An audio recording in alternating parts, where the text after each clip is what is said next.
Hello, welcome to the Coding Train. And as we always do, we begin with our ceremonial reading from the book, the great book of random numbers. 20416. Is everything working on today's live stream? I think it is. I don't see anybody saying it's not. 87410, 75646, 64176, 82752, 63606, 37011, 57346, 69512, 56464. Hi. How are you? Oh, I am feeling very tired today. But I am getting myself going and ready to live stream about a topic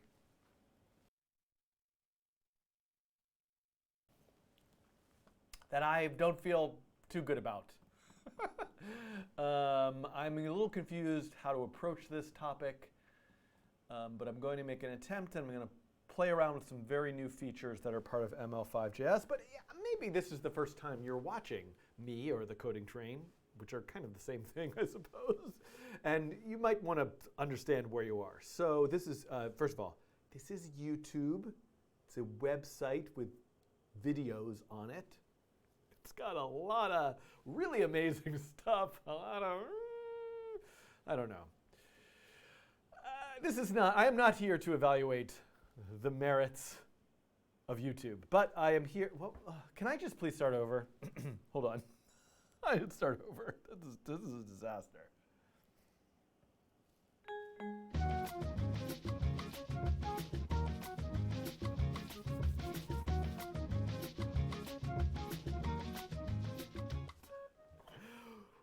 Hello, happy Friday. Welcome to the Coding Train. My name is Dan. I come here, soon to be probably on Thursdays, but for the foreseeable future until I say so, I am here on Fridays, live streaming coding challenges, coding tutorials, a lot of nonsense and wasted time. That's why I like to start reading from my book of random numbers, just to emphasize that there might not be a lot of value in what you're about to watch. Maybe you'll find it entertaining, maybe it will brighten your day, maybe it's on in the background, maybe you might learn something. Who knows? Any of these reasons. There apparently is a Coding Garden raid going on in the chat. I have arrived! This old internet fogey has now arrived. I was making videos before YouTube was even a website. No, I wasn't actually. Was I? I was. Actually, I did make some videos before. This is not the point of what I'm saying, but I feel very excited that I'm entering the culture, the streaming culture of today's content creators. And I am seeing here people raiding the chat from Coding Garden with CJ. Okay, hold on. I've got to do some serious notification shutting off of here.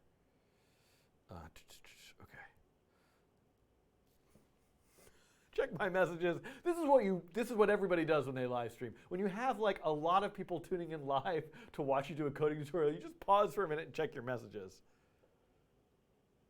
Okay. So this is why I'm checking, because I was checking to make sure that I have a babysitter who picks up my son from school on Fridays at 3:30 p.m. so that I don't have to, so that I can live stream. And I was checking to make sure that was confirmed for today, and apparently it is not. So I will have to continue checking my messages, and if that is the case, I will have to rush out of here at about. Fortunately, my son's school is very, very close to where I am right now. So even if I shut the streaming off at 3:20 p.m., I'd make it by 3:30. But I would. The raid. CJ told me the raid concept originated on Twitch. Did I pronounce that correctly? Twitch? No? Maybe? Oh, do I have some news in the world of Coding Train to tell you about?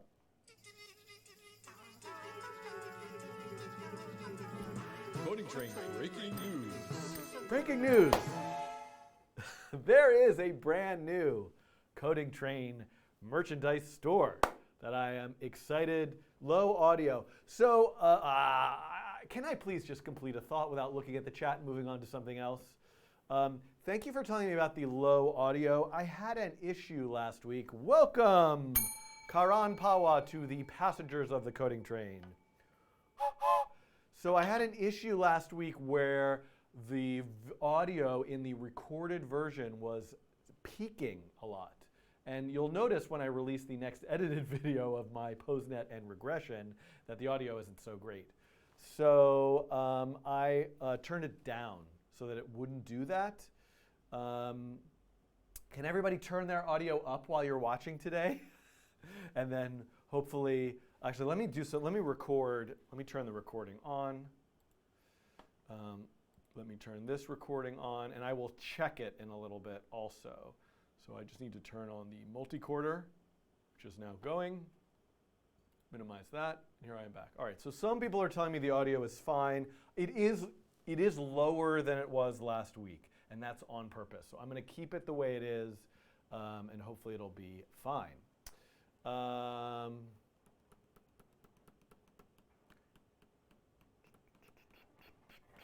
What was I talking about? Ah, yes. Breaking news. New Coding Train store, which I am now going to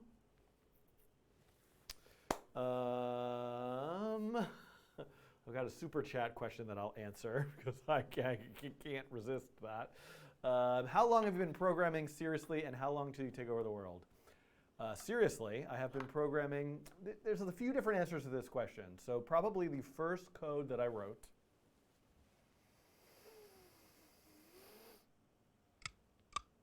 we got to go way back.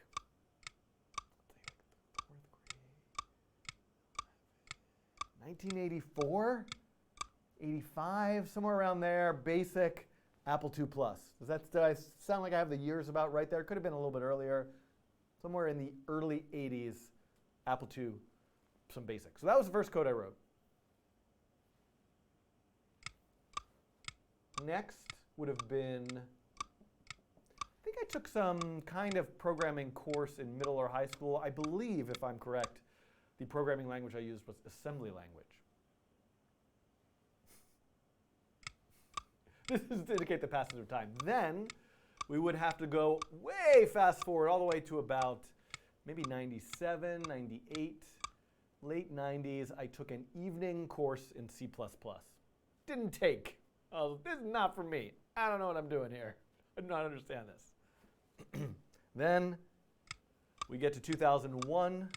I enter as a student at the Interactive Telecommunications Program at New York University's Tisch School of the Arts, where I am standing right now. Of course, it actually isn't where I'm standing right now because it was in a different building then, but you know, you get the idea. And I learned the Lingo programming language in a course called Introduction to Computational Media. That's in the Macromedia Director environment. I'm going to start getting through this a little bit faster, which incidentally was invented by John Henry Thompson. If you're not familiar with John Henry Thompson, he came and visited the Coding Train and talked about his work. Google his name and find out about his contributions to computer science. Really amazing, wonderful fellow. Would you mind doing? Oh yes, David, I will do the community contributions before you, but please don't pay me to do that. I gotta try. I think I might just have to turn the super chats off. Membership I appreciate. It makes me the super chats make me uncomfortable. I mean, it helps. It helps. I appreciate it. But yes, I will do those. I'm going to do those as soon as I get through the story. So Macromedia Director, I took a Java class. I did C and C++. I learned Ada 95. I took a course in the computer science program at NYU. Then in 2003, I discovered processing, and that sort of like took over for the next 10 years until I started doing JavaScript probably around 2013, 2014. Okay, I'm going to come back to the store. That's what I was looking for. Drum roll. Whoa, weird glitchiness. This is going to have to wait because we will go to community contributions. So first of all, let me just mention something really important.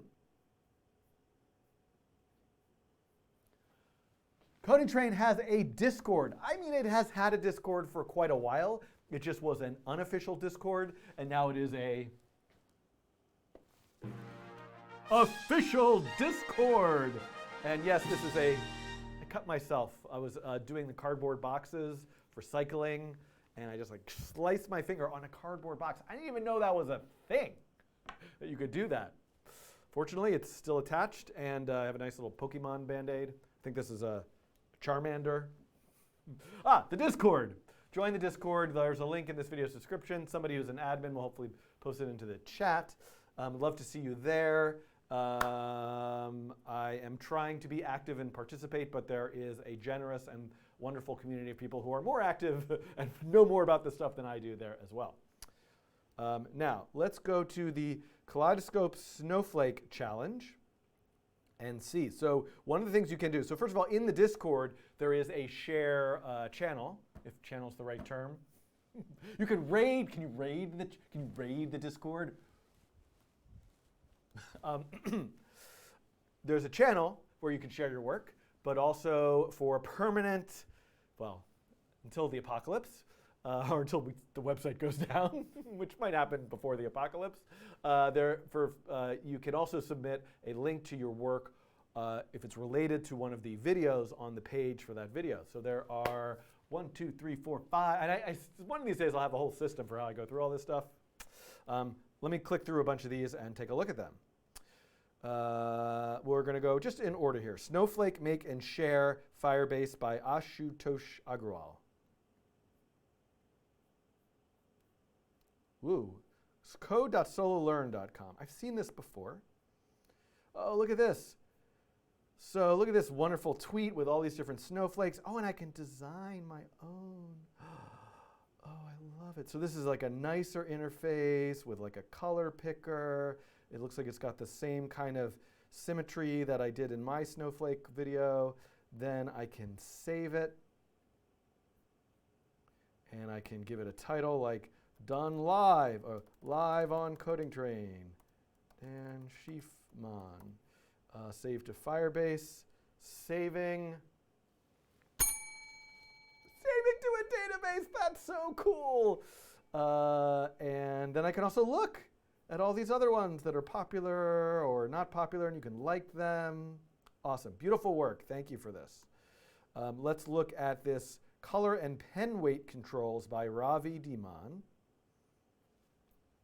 Oh, OK. So this looks very similar to mine, but this is using something called Dat GUI, it looks like, which we can change the symmetry, change the color with a much nicer interface.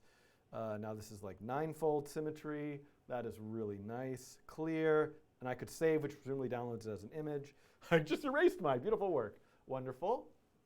David has to go back to work. Maybe I should start with his first. Third at this point. So let me go to David and see. Oh, look at this, Snowflake Creator. Don't tell me this background is full of all of the snowflakes that have been created with this creator. Could that be true? So once again, I can draw. It has, I like this. There's a nice sort of guide as to where the snowflake should be here in this circle. I can change the snowflake, the weight. So let's try something really thick here for like the center, which I always think looks kind of nice. And then I can change, I can make a color. Whoa, what's this? Oh, I got like all these color pickers. So interesting. So I can add a color. And then if I close this, now I'm drawing in that color. Cool. And I can change the background color maybe.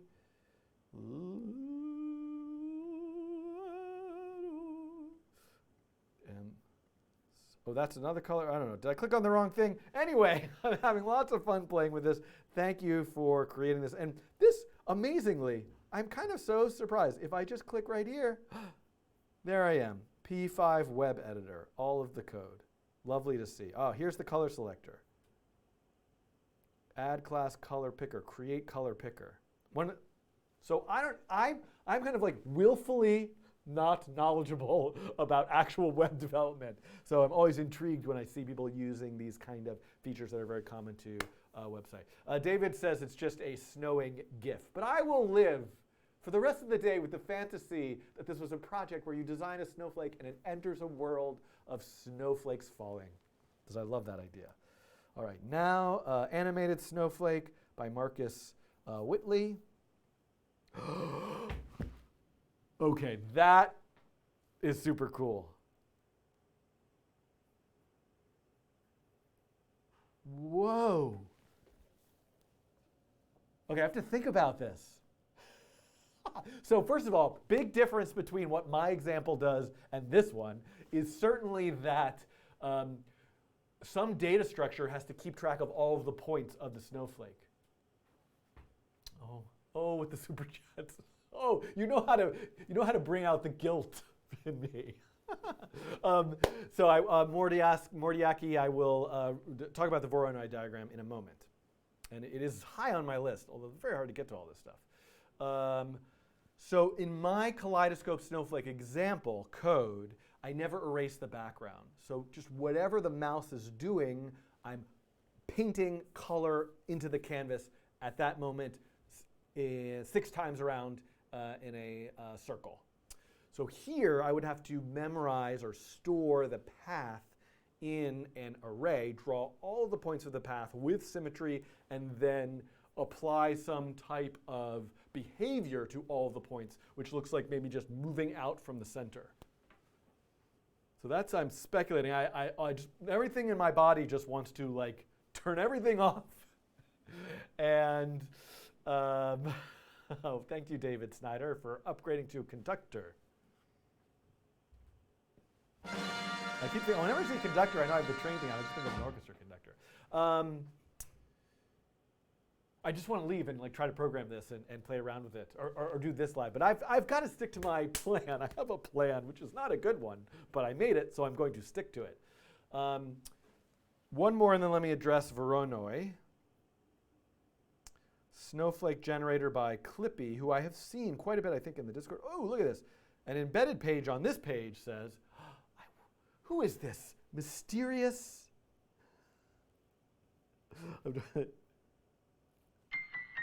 embedded page? He's talking to me. While drawing the snowflake, you have an on-screen indicator that locates the center of the drawing and lines that show the symmetry and thickness of the brush. Once you export the image to another tab, instructions below, the indicators will disappear and the image will no longer be cut. Remember, the symmetry is represented as a green line on the right of the screen, and you can change it with W or W, etc. There's a Q, I can do something. There's an E, I can do something. OK. Huh. I better look at those instructions again.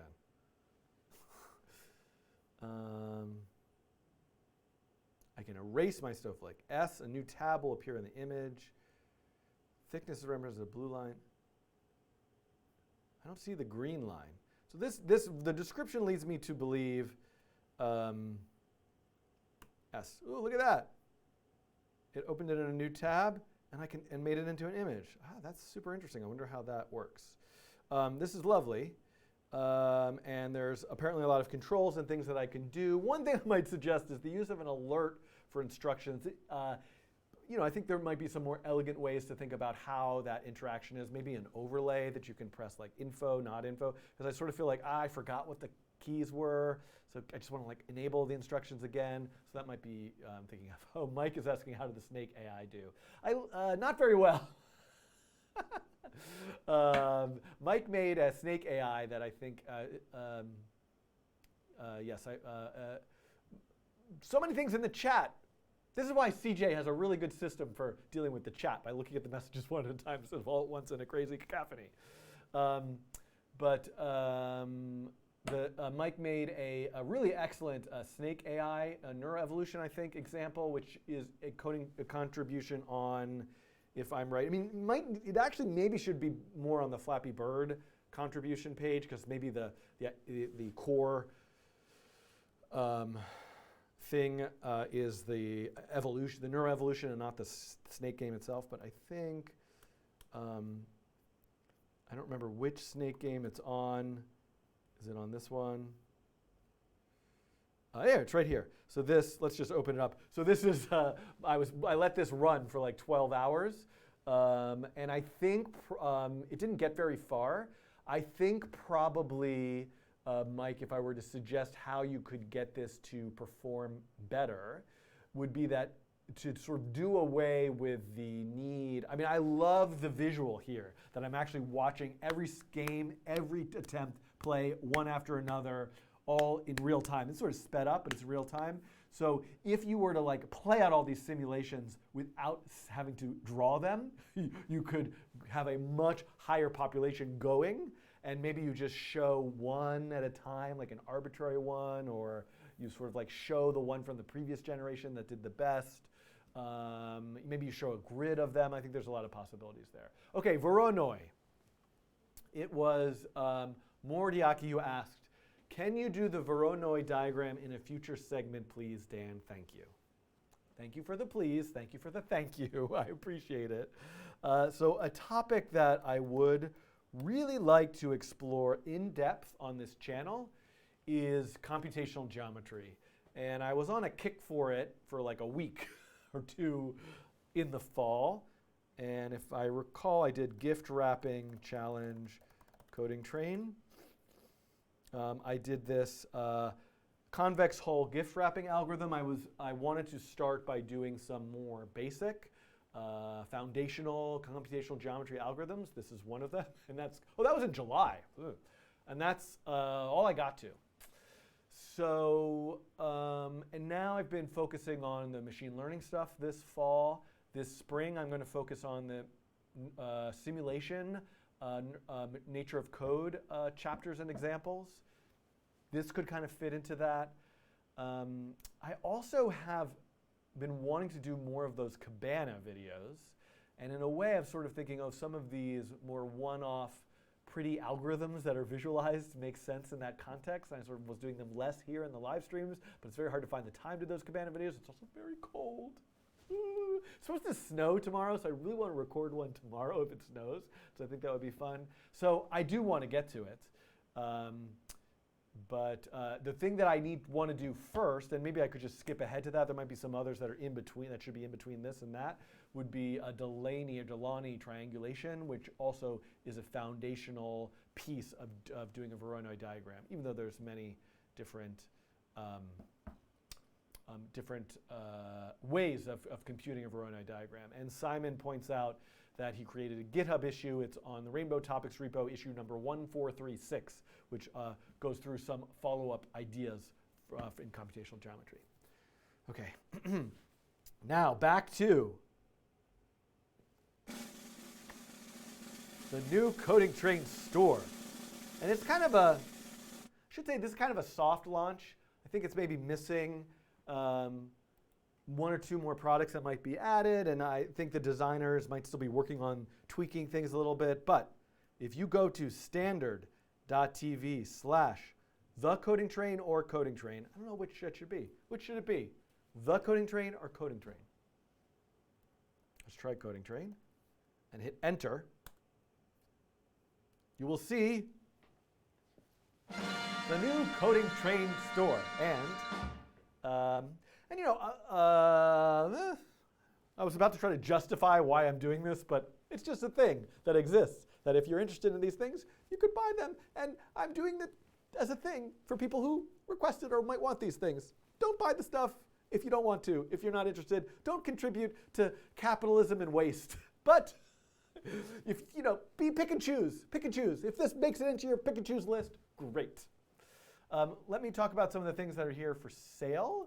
I got it. Oh, that's not the right thing to click. I'm like trying to click on the monitor over here. And because, let me see if this works. My overhead camera. There we go. Hiding secret. Secret thing. Not so secret. So first of all, there is the, I'm like Vanna White. No, this is like the cute, what's that? Is it QVC? I feel like I'm on QVC now. This dices and slices. Oh, and it's got water in it. Coding Train is brought to you by, Brilliant.org. Thank you to Brilliant.org for sponsoring today's live stream. You can check it out for free at Brilliant.org/codingtrain. And you can get 20% off a premium subscription if you go through that link, and you'll find more information. Did I say 20% off? Let's make sure I get this right.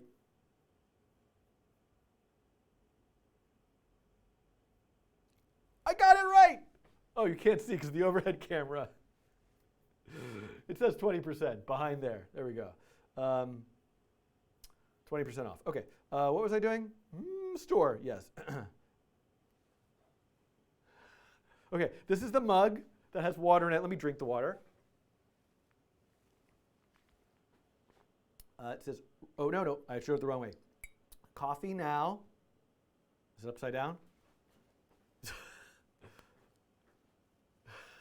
Coffee now. See, this is my Band-Aid. Charmander, right? Refactoring later. Isn't that cute? Then, the thing that I'm really excited about are these notebooks. Invisible, look at this. We invented invisible notebooks. What? No. This is the Coding Train notebook. I'll stand over here. This is good. You can see its lovely cover here. It's got a nice little back. And when you open it up, look, it's graph paper. Can you see that? I don't know. It's graph paper and it has the cute little characters. So I flip it. It's got our little friends there in the corner. So that's there. Was it upside down? I can't tell anymore.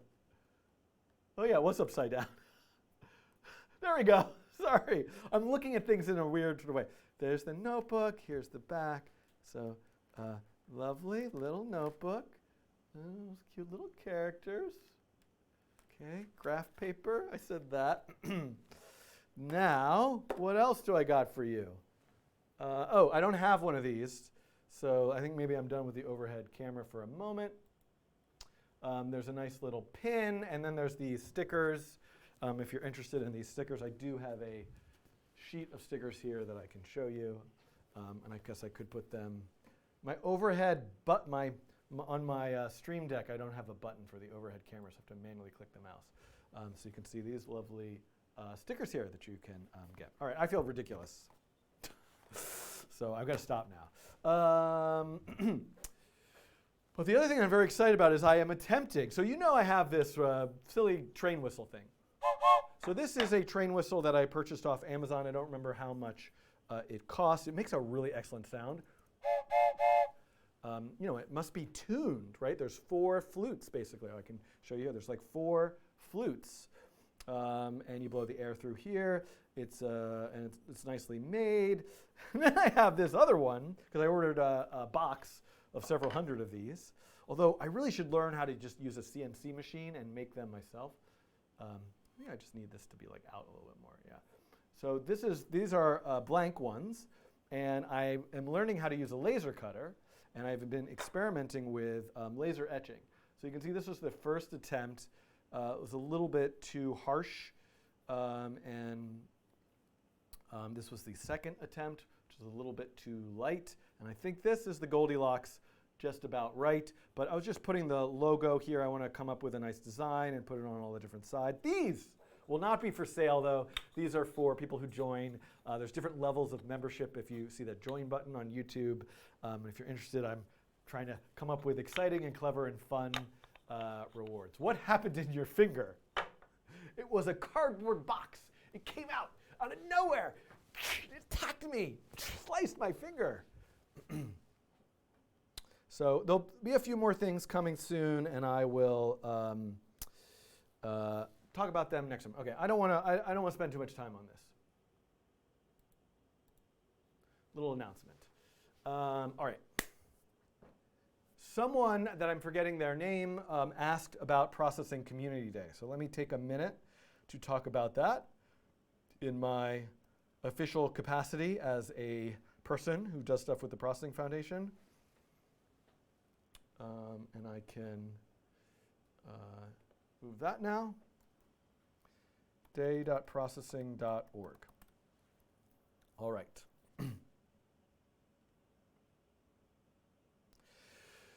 If you recall, 2019, the first Processing Community Day, I think, was in 2017, if I'm right about that. But last year in 2019 was the first year we had something called Processing Community Day worldwide, meaning anyone, anywhere in the world could organize their own Processing Community Day. And this year we are leaning into that and emphasizing it even more, and have a mentorship program for anyone who wants to organize a PCD. So, sorry, my mouse is here. So, something that I think first thing that you should do if you're interested is, these are all recaps that were written by organizers of PCDs from last year in other cities. You can read them for yourself here. Then there's information about how you can host your own and what kind of support. There's an organizer's kit. I think there's a Slack channel or some other ways of engaging with the community. Slack workspace, and organizer's kit and more things. But I think probably what might interest you even more is to look at this map. So let's take a look at it. And we can see where different ones that have been scheduled already. So I know that, I think it was Stieg in the chat had mentioned PCD Copenhagen, organized by Rune Madsen and Andreas Refsgaard. Their emails are here, their Twitter handles, etc. You can find out, there's a website for it. I don't know, this is, I guess, the date it was. I don't know if it has, date of the event. Whoa, that's soon. Hey, let's all go to Copenhagen. Let's do a Coding Garden raid in person. So check that out. Find one that's close to you that you can attend. If you don't find one that's close to you that you can attend, maybe consider organizing one yourself. And you can certainly reach out to me, and I would be glad to help you if I can. But pretty much, I think what you want to do is use any of these mechanisms to ask questions, to get mentorship, to learn about how to organize a Processing Community Day. I'm hoping to go to as many of them as I can. As of now, I'm going to go to the one in New York City, because I think that's February 8th. And I think you can register for it as of right now. I think it's at processing.nyc maybe. 2020, yep. The schedule is just absolutely incredible. If you look at it, so you can find out more about it here. And Abel you asked about PCD 2020. Okay, great. All right, now, I have stalled long enough. Give me one moment to see if I have a babysitter picking up my son from school. Okay, all right, we're good, everybody.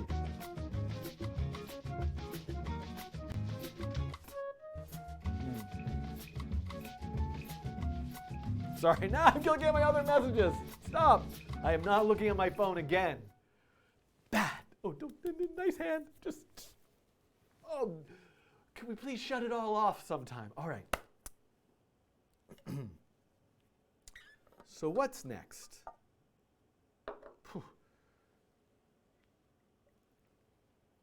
Let me do a quick check.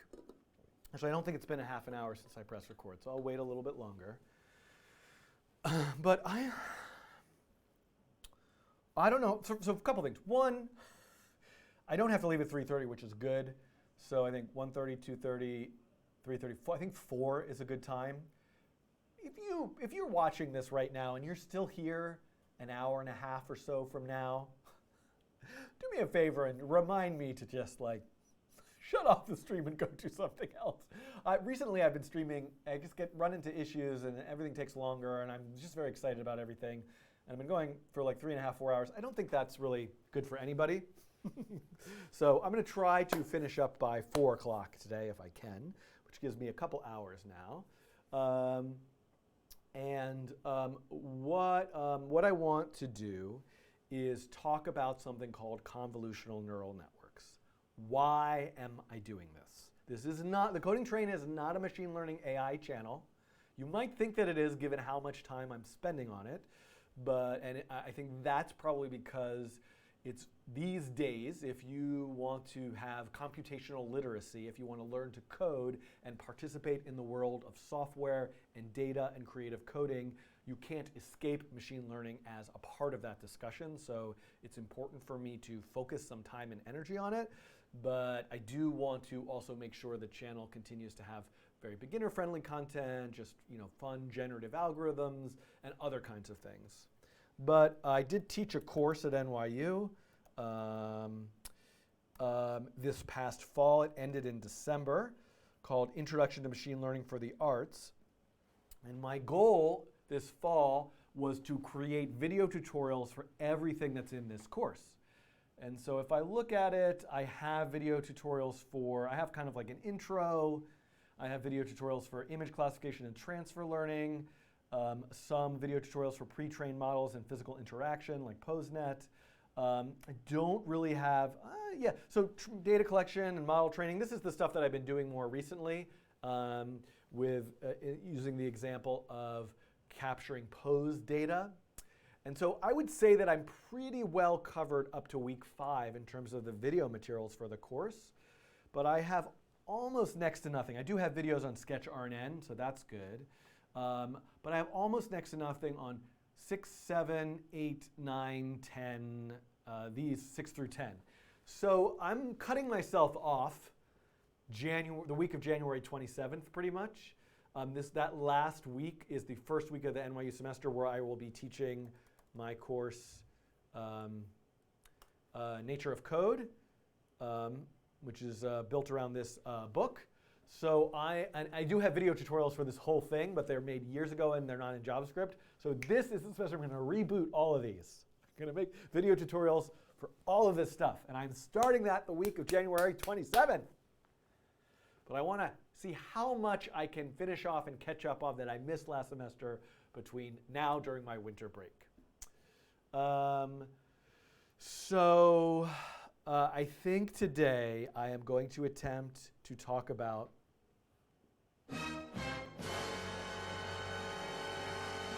convolutional neural networks. How do you feel about that? Let me know with an emoji in the chat.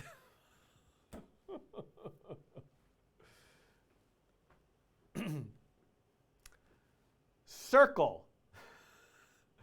Send message. What do you think about convolutional neural networks? Send. All right, that didn't work. I don't know why it didn't work. Whatever. Did I mention this new sticker? There's another new sticker.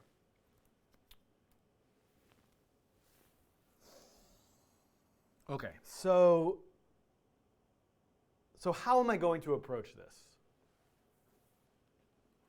Let's go to this page where I have some notes and links. So here's a good starting point for me. Okay, people, thank you for these weird emojis in the chat. I love it. So I want to do, I'm getting there. I'm building up the confidence for this. ml5.js.org. I'm just opening up URLs that are going to help me. Reference.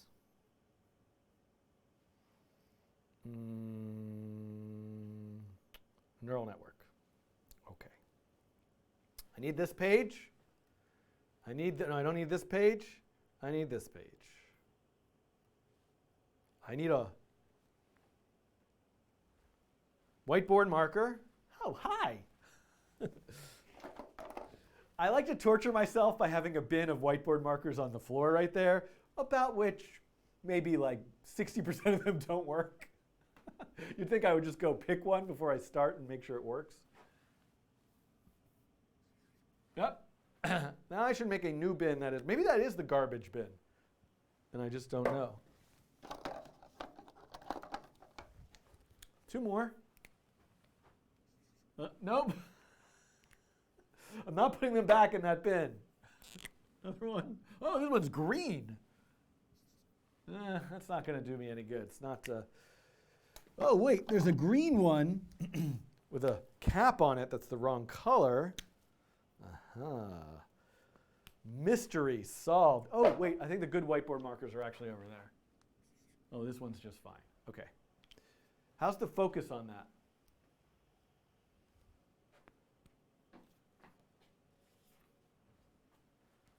Oh, I'm so glad people in the chat are asking things like, what is convolution?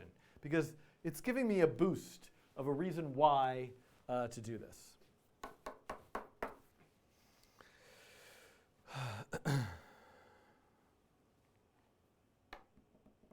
Aha. Oh, I know it. I know how to begin this. Oh, wrong. I know how to begin this. Ah. Aha. Aha. Okay. All right. We're going to do something cool. I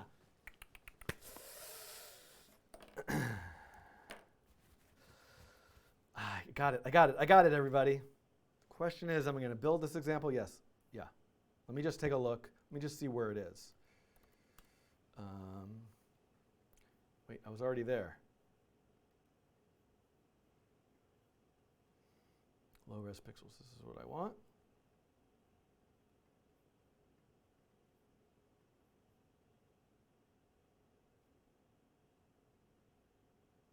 All right. I'm going to, I'm going to make this example. Shoot. So now I'm confused.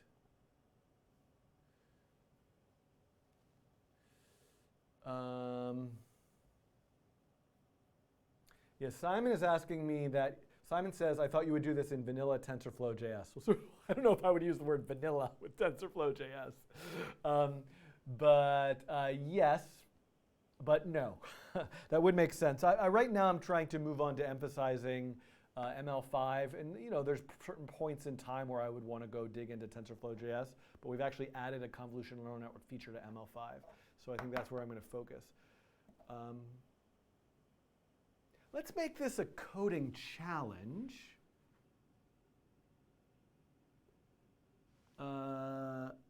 Let's make this a coding challenge. And I should really decide in advance what I'm doing. All right, here, let me talk to you through my thought process here. What I want to do is show you how you can use ML5 neural network to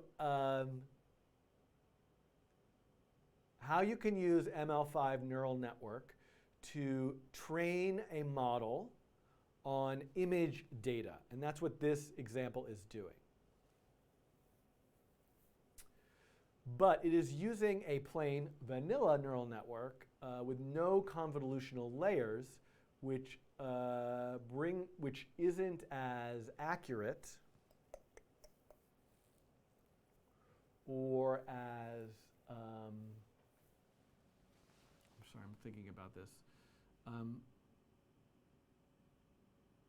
Which has some pitfalls and some reasons why it doesn't work so well. And convolutional neural networks have a mechanism, a kind of layer, a convolutional layer, which I would like to describe and go through and then show how to implement in ML5, which helps increase the benefits and accuracy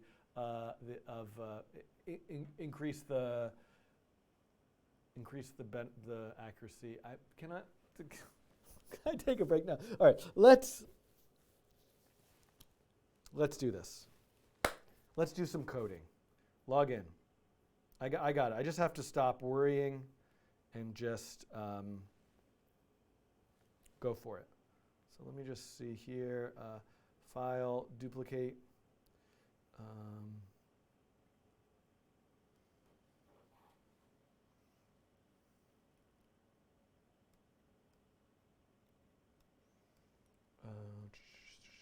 Let's do this.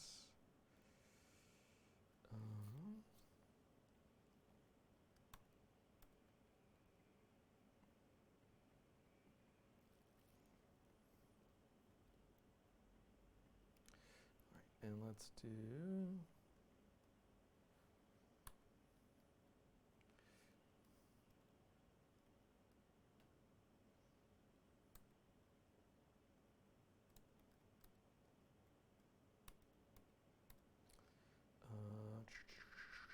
Sorry, everybody.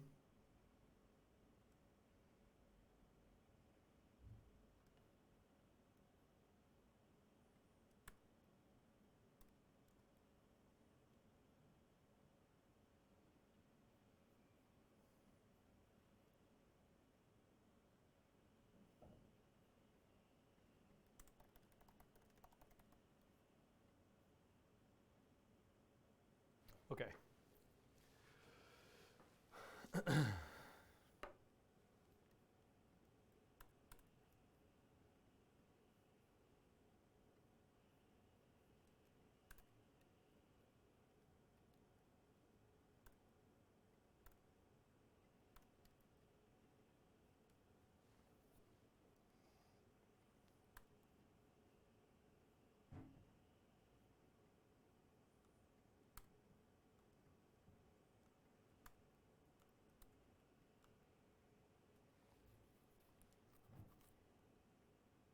Hold on a sec.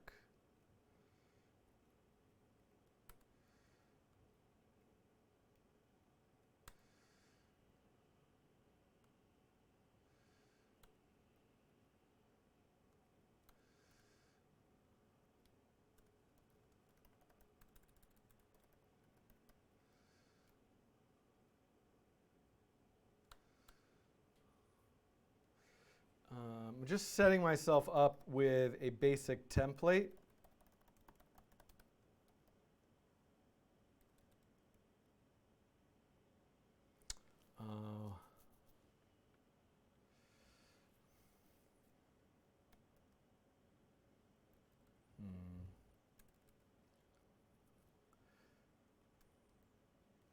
Let me not worry about that right now.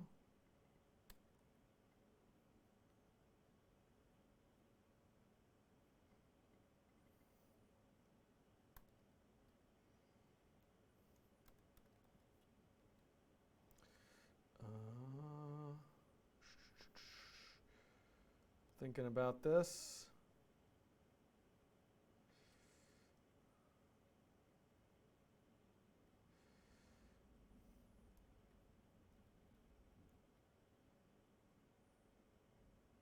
Okay. All right, everyone. All right, so this is good.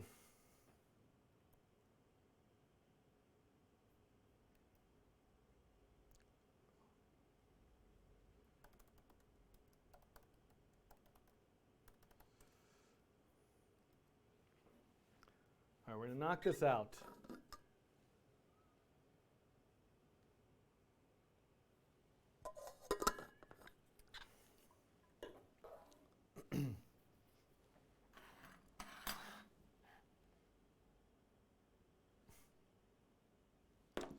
Okay.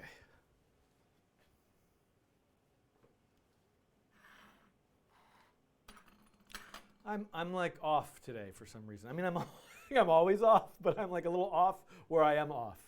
But I'm going to get it back. Okay.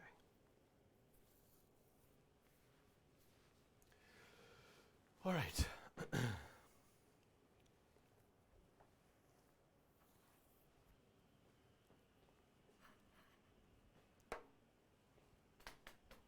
Let me, if you will please bear with me, I just want to check to make sure my recording to disk system is working okay. Wow, that's really loud.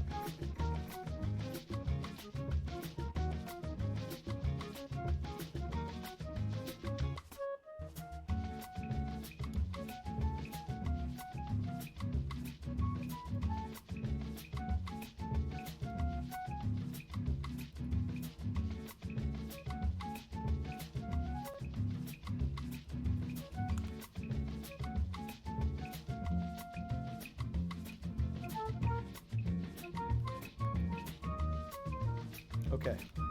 All right, I think everything's good.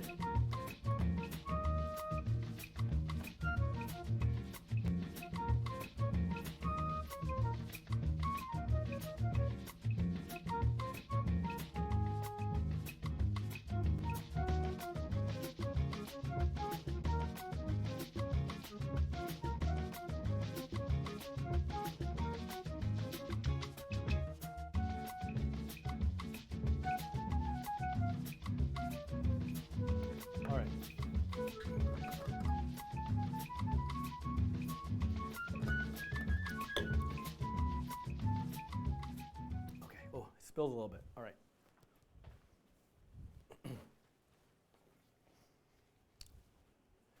All right, I've got it.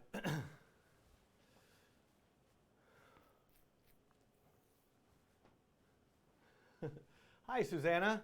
First time watching, welcome. Okay.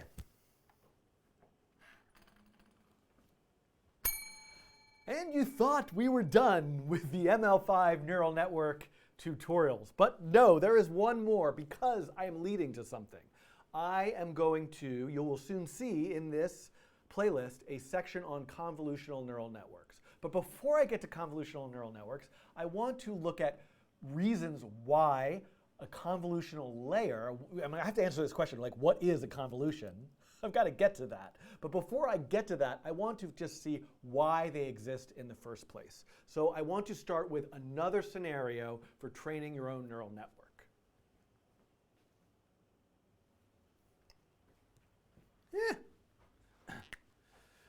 That scenario is an image classifier.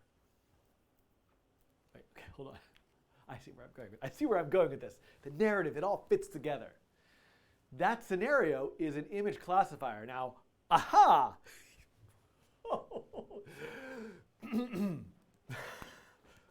No more starting over, people. Is this camera like it's like sideways again, isn't it?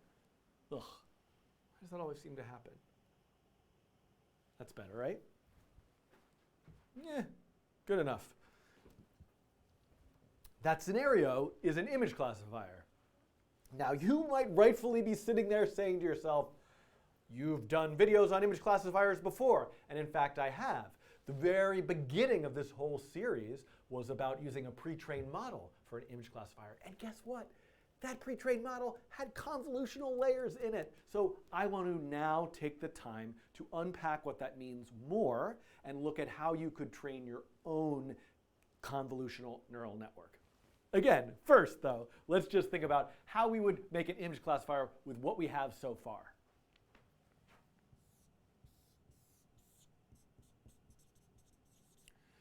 I don't know, I think that I might be overdoing the speeding up stuff, which I like it when I need to draw a big diagram, but me just like pausing, speeding up, talking, I think maybe let's go with a little bit more of a natural flow. We're starting with an image. Oh wait, no, I did it again. But there's no way to how did I used to do this before I used to have the speed up in post? I just forget about it. I'm just going to forget that post exists and that I'm just here with you in real time. It's you and me talking about an image classifier. We have an image. Oh, no, I want to draw a cat. Oh, you're watching a crazy person on the internet today. We have an image.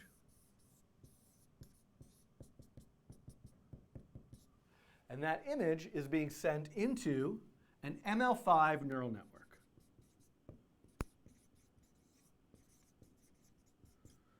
And out of that neural network comes either a classification or regression. And in fact, we could do an image regression.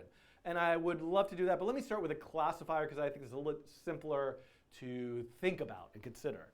So maybe it comes out with one of two things, either a cat or a dog, and some type of confidence score.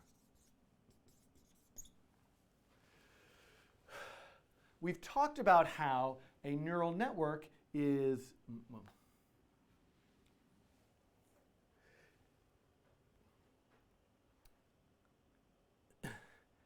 in my previous videos, I just, what am I saying here? I previously zoomed in on the ML5 neural network and looked at what's inside, right? We have this hidden layer with some number of units and an output layer, which in this case would have just two if there's two classes. Everything is connected. Whoops. Ah!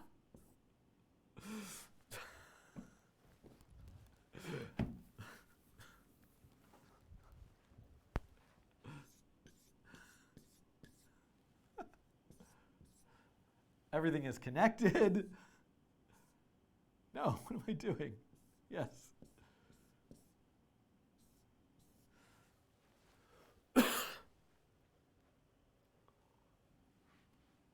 And then there also, and then there are the inputs. With PostNet, you might recall there were 34 inputs because there were 17 points on my body, each with an XY position. What are these? Well, let's say this image is 640 by 480. Yikes! Let's use smaller numbers.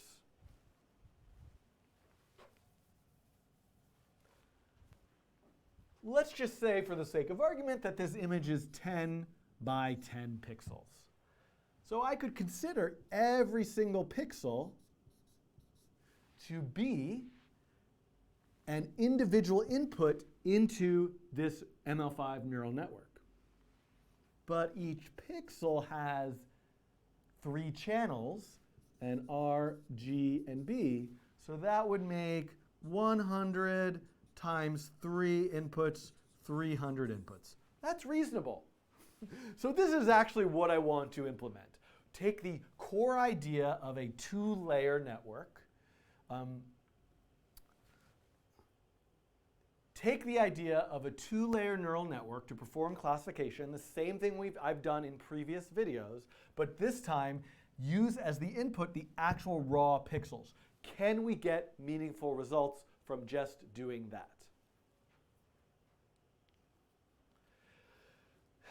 After we do that, I want to return back to here and talk about why this is inadequate, or not necessarily inadequate, but how this can be improved on by adding another layer. So this layer won't, the inputs will still be there.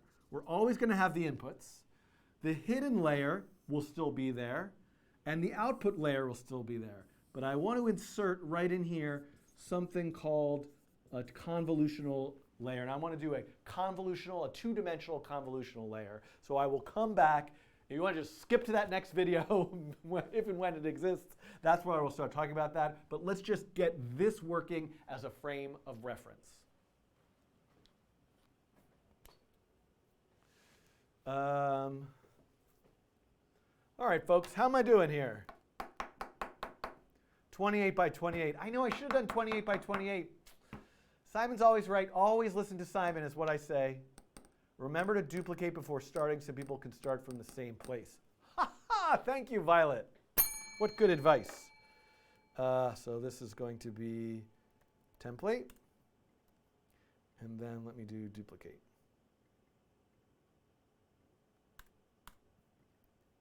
All right, this is exciting stuff, people. I mean, I just think this is not germane. Is that the word I want to use? This is not germane to the topic at hand. So if people want to learn about the pixel stuff, I'll refer them to a separate video. And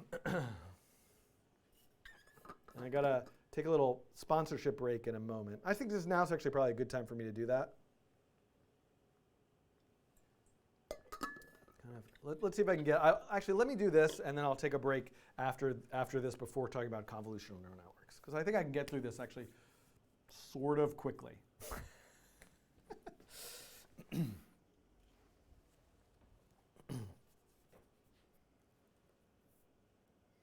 All right.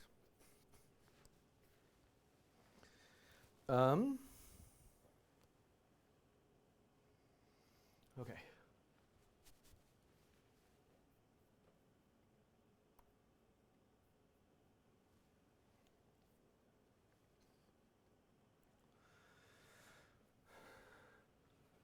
What I have here now is some starter code.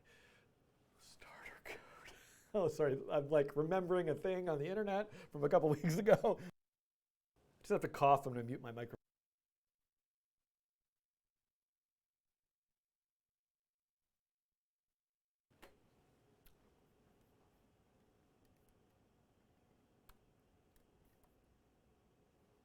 Oh, wait, hold on. Let me make this a little bit bigger.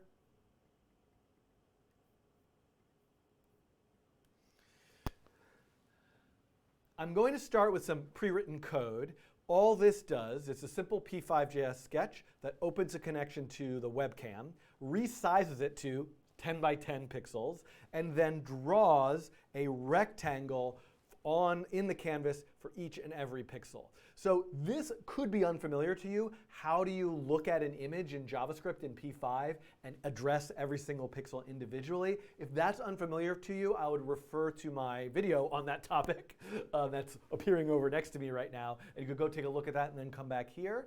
But really, this is just looking at every X and Y position, getting the RGB values, filling a rectangle, and drawing it. So what I want to do next is think about how do I configure this ml5 neural network, which expects that 10 by 10 image as its input.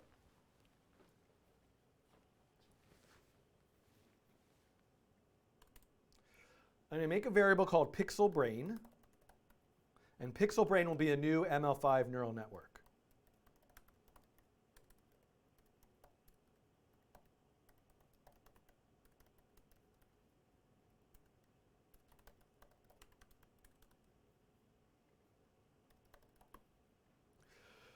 I should have mentioned that you can find the link to the code that I'm starting with in case you wanted to code along with me. Both the finished code and the code I'm starting with will be in this video's description.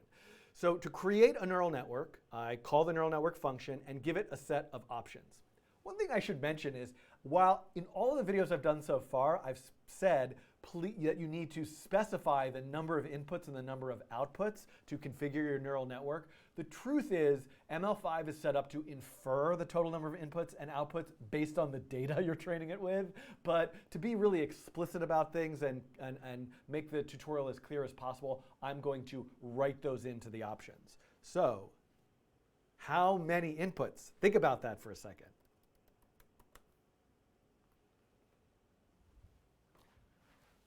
The number of columns times the number of the rows times RGB. Maybe I would have a grayscale image. Maybe I could just make it, I don't need a separate input for RGB, but let's do that. Why not?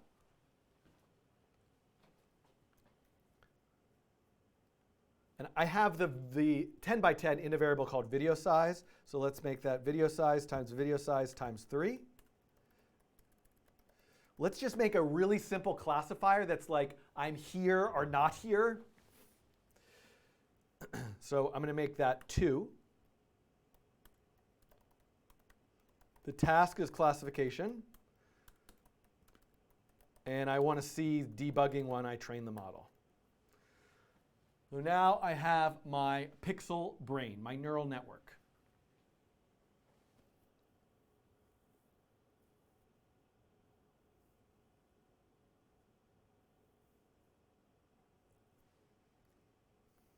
Just thinking about this. I think I'm going to take these out.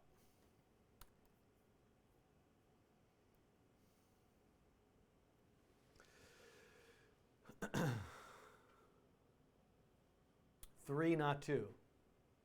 3, not 2. Oh, times 3. Thank you there.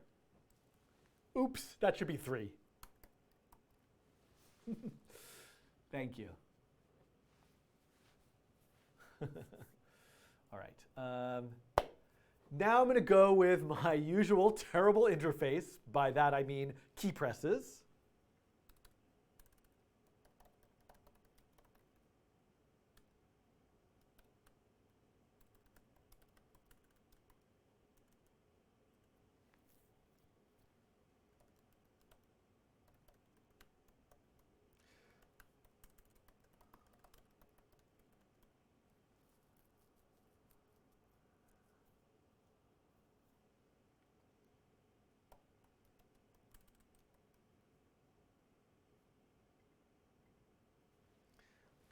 This is so silly. What do I want to do here? I could have made buttons.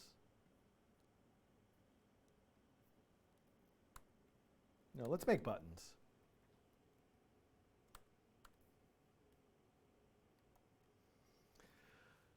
Let's have today be a day of slightly better interfaces. Instead of key presses, let me put a couple buttons in the on the page.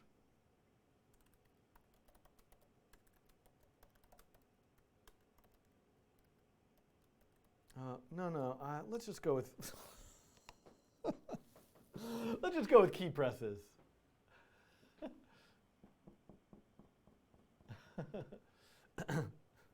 Let's go back to key presses. Let's go with my usual typical terrible interface, meaning no interface, and I'm just going to train the model based on when I press keys on the keyboard. So I'll add a key press function. And then I'm going to do something a little goofy here, which I'm just going to say, when I press the key, add example key. So I need a new function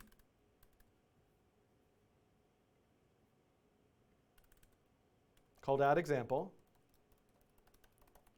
label. So basically, I'm going to make the key that I press the label. So I'm going to press a bunch of keys for when I'm standing in front of the camera, and then press a different key when I'm not standing in front of the camera.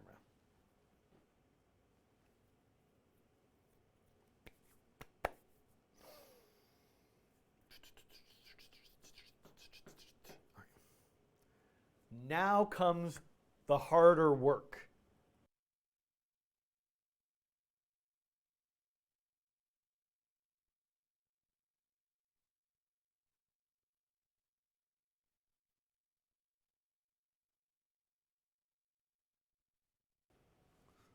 Sorry, losing my track of things.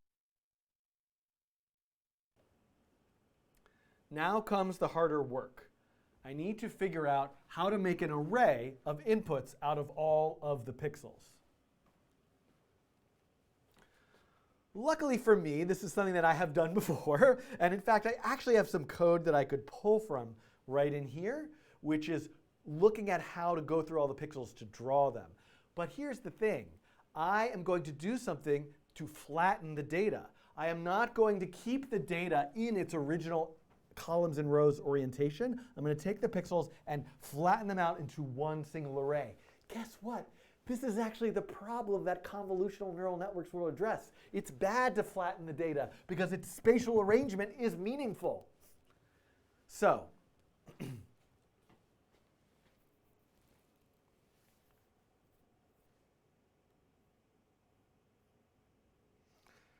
I'll start by creating an empty array called inputs.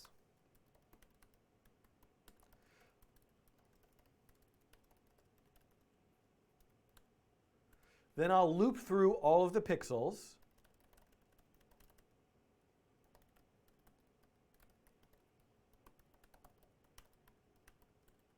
And to be safe, I should probably say video.loadPixels.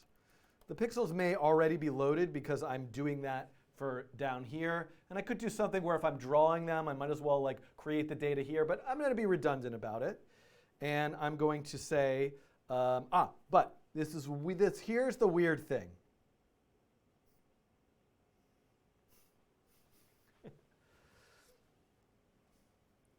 I thought I wasn't going to talk about the pixel array in this video and just refer you to the previous one, but I can't escape it right now.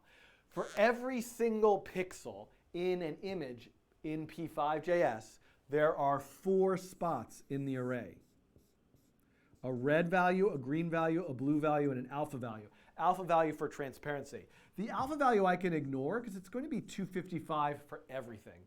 There's no transparency. If I wanted to learn transparency, I could make that an input and have 10 by 10 times 4, but I don't need to do that here. So in other words, pixel 0 starts here, and pixel 1 starts at, so this is the first pixel starts at index 0, 0, 1, 2, 3, and the second pixel starts at index 4. So as I'm iterating over all of the pixels, I want to move through the array 4 spaces at a time. I mean, there's a variety of ways I could approach this, but that's going to make things easiest for me.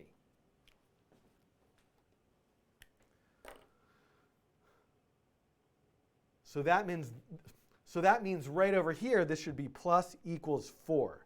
Then I can say the red value is video.pixels index I.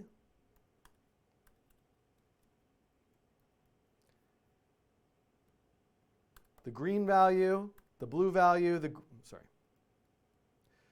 green value is at I plus 1, and the blue value is at I plus 2. And just to be consistent, I'm going to just put a plus 0 in there so everything lines up nicely. So that's the R, G, and B values.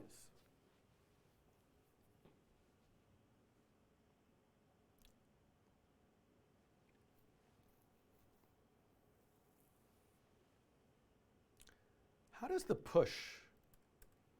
Just want to see something. I'm curious about how push works. So if I have an array, oops, not int.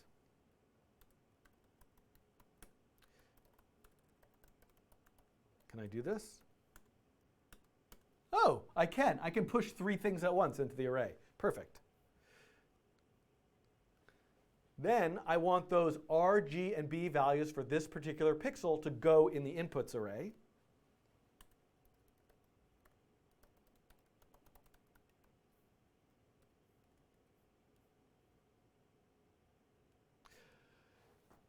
So I really, really want to fix something in the web editor, which is when you auto format, it doesn't scroll all the way back up to the top.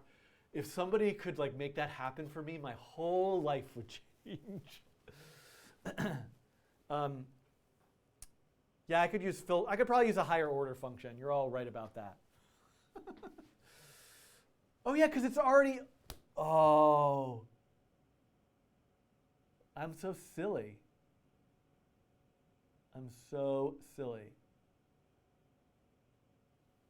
Why am I doing it this way? The chat is making a very good point, which is that I have all of the stuff in an array already. And all I'm really doing is like making a slightly smaller array that's removing every 4th element. I could probably do that with like the filter function or some kind of higher order function, or maybe just use the original array. So I'm not really sure why I'm doing it this way, but I'm trying to emphasize the sort of data preparation step. So I look forward to hearing your comments about and maybe re-implementations of this that just use the pixel array directly, but I'm going to keep it this way for right now. So I'm taking the R, G, and B and putting them all into my new array. Then the target is just the label, a single label in an array. And I can now add this as training data. Pixel brain, add data, inputs, target.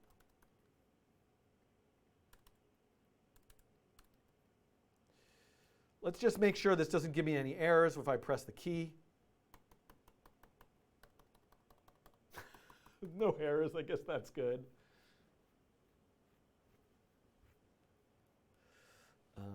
Let me train the model. Well, should probably make sure this is actually doing something. Skip that, Matthew. Edit that thing out. Let's console log something just to see that this is working. So I'm going to console log the inputs. And let's also console log the target, just to see that something's coming out. So A, whoops.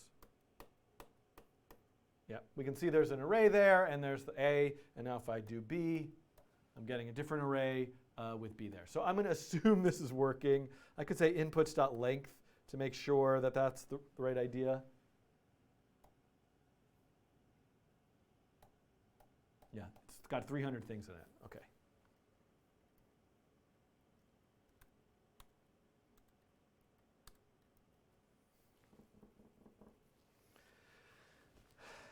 Now, one thing that I have emphasized is that it's, hold on. Next step is to train the model. So I'm going to say if the key pressed is T, don't add an example, but rather train the model. And let's train it over 50 epochs. And have a callback when it's finished training.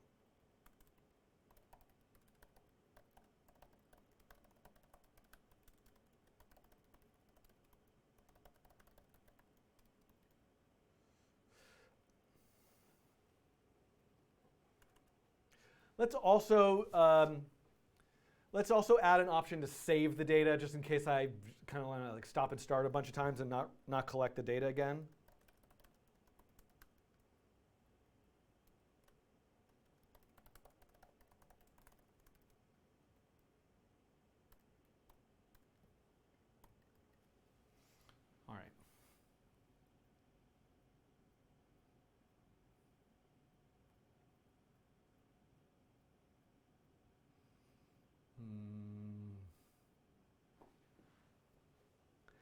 and I'm ready to go, except I missed something important. I have emphasized before that when working with neural networks, it's important to normalize your data, to take the data that you're using as inputs or outputs, look at its range, and standardize it to some specific range, typically between 0 and 1, or maybe between -1 and 1. And it is true that ML5 will do this for you. I could just call normalized data, but this is a nice opportunity to show that I can just do the normalization myself. For example, I know, this is another reason to make a separate array, sort of. I know that the range of any given pixel color is between 0 and 255. So let me take the opportunity to just divide every RGB value by 255 to squash it, to normalize it between 0 and 1.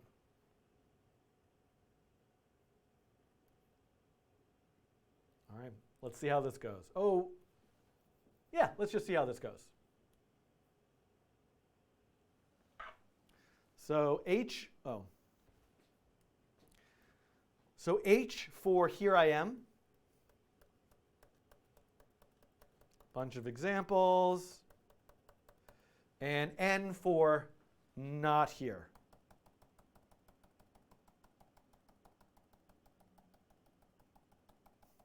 What an interface. And now T for train. Zonks, zoinks.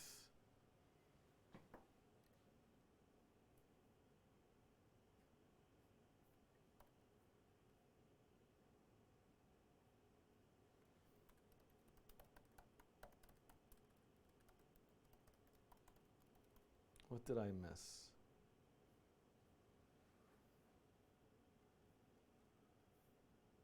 I'm just adding the normalized data function in. Whoops.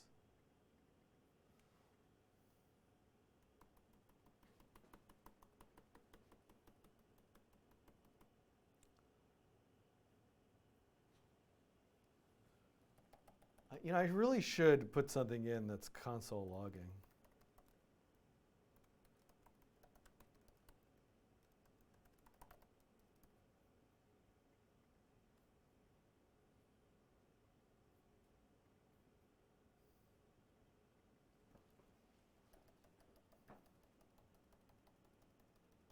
Oh, wait, no, that's me being here. Whatever. It's backwards, but I don't care right now. I'm just trying to test it out. Okay, so that's working now because I added this in, but I don't want to do that. What am I missing?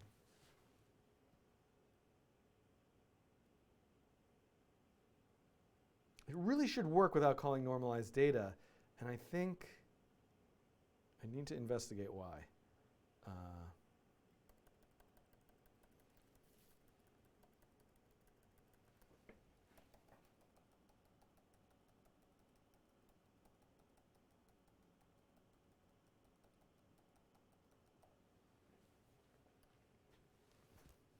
Yeah. So what's going on here? Because I've really tested it not requiring normalized data. In fact, the example I thought doesn't use it.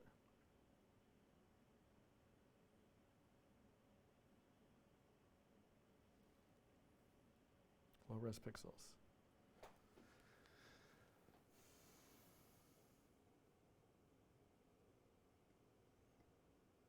Right, I'm doing the same exact thing here.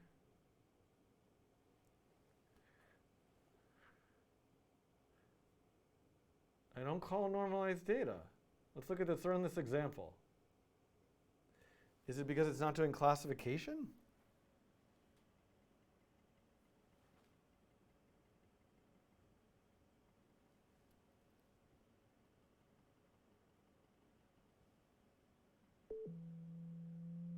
No.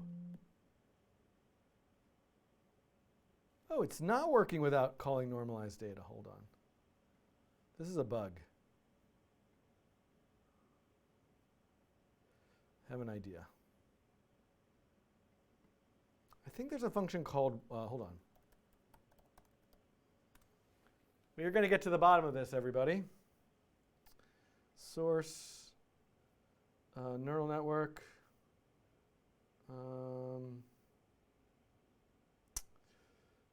Let's look here.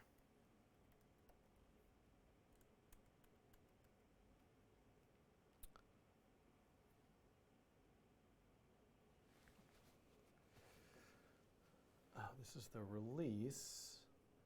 Oh, has this not been, do I need the develop, maybe I need the newer version has this fixed.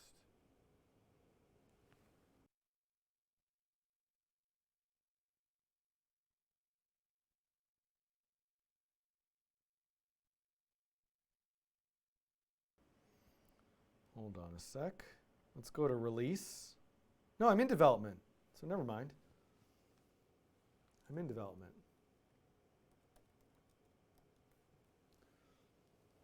I thought there's like it checks to see. I remember something where it checks to see if the data's been normalized. Let's see.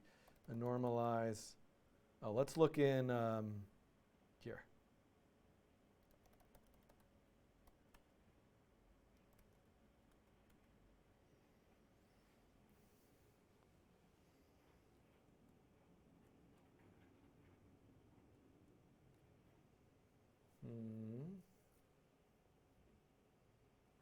There's this like warm-up thing.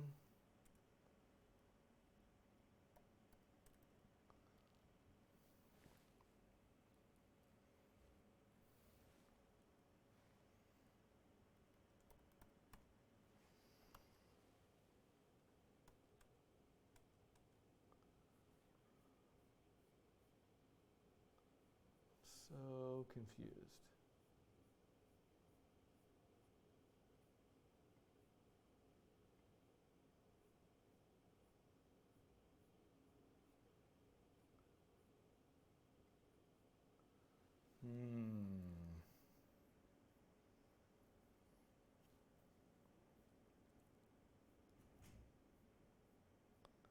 I should give up on this.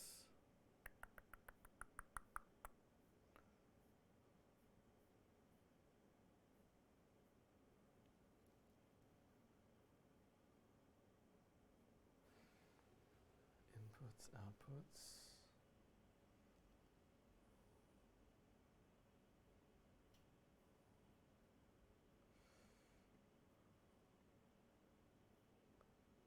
Not data.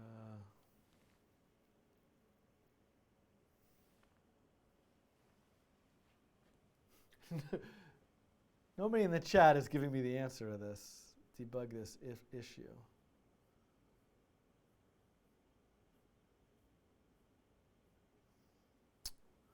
Well, I guess I should just go back to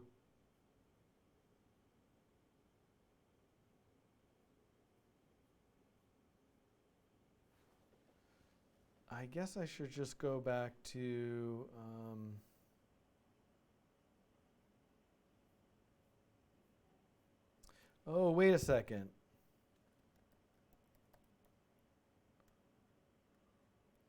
This is what I'm looking for.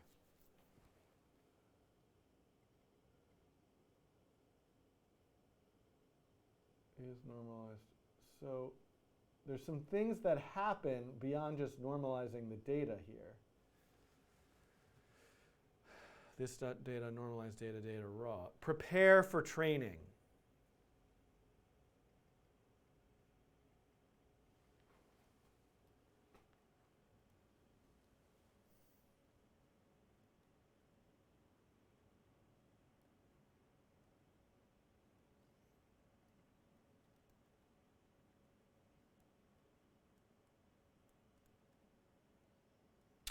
So can I call?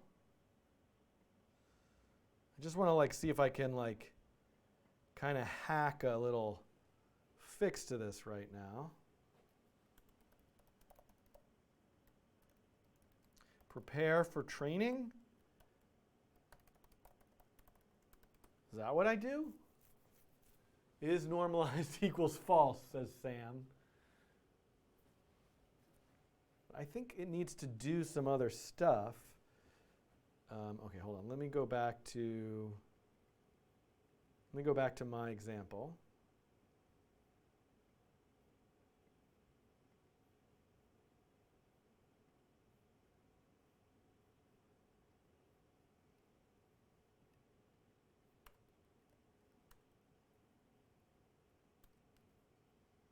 just quickly see. Prepare for training is not a function. What's this?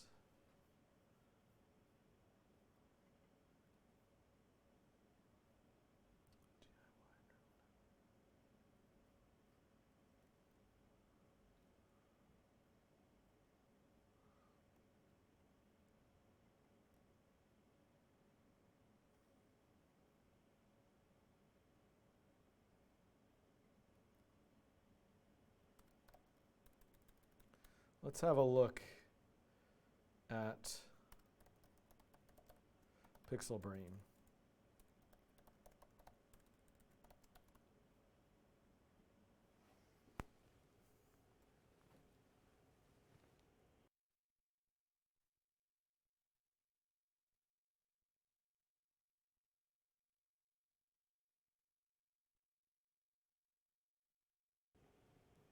All right, taking a look. Data, config, meta. Data's in there. Ready.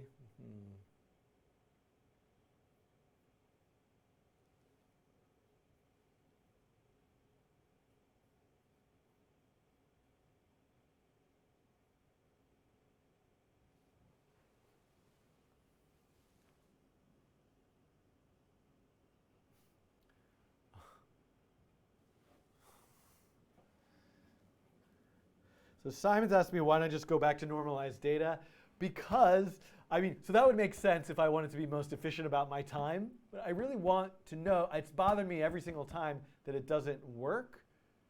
I don't think it's as simple as just setting is normalized equal to true.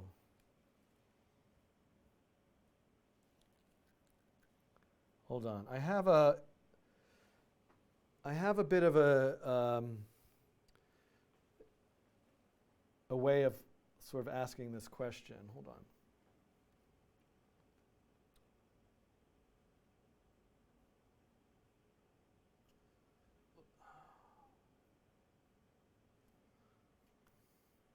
What I don't understand is this is clearly a function.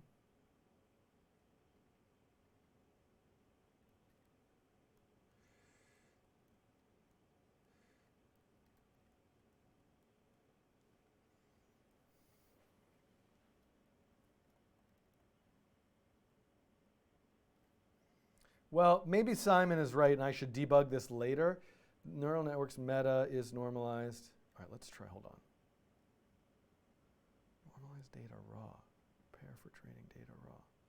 Yeah, this is what I want to do. Prepare for training data raw, but why is that not a function?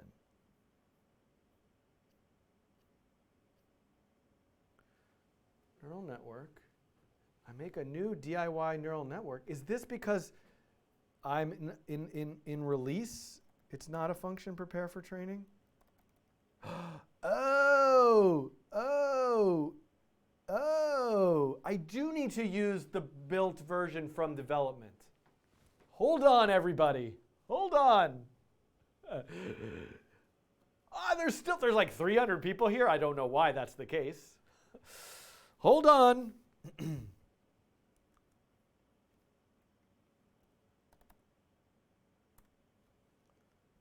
Well, why did that happen?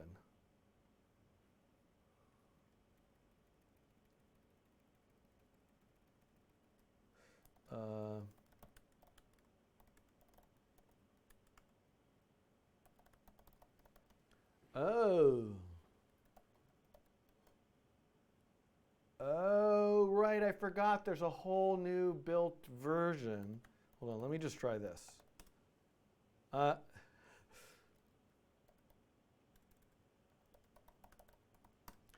I'm going to just build the library from that branch development for a second.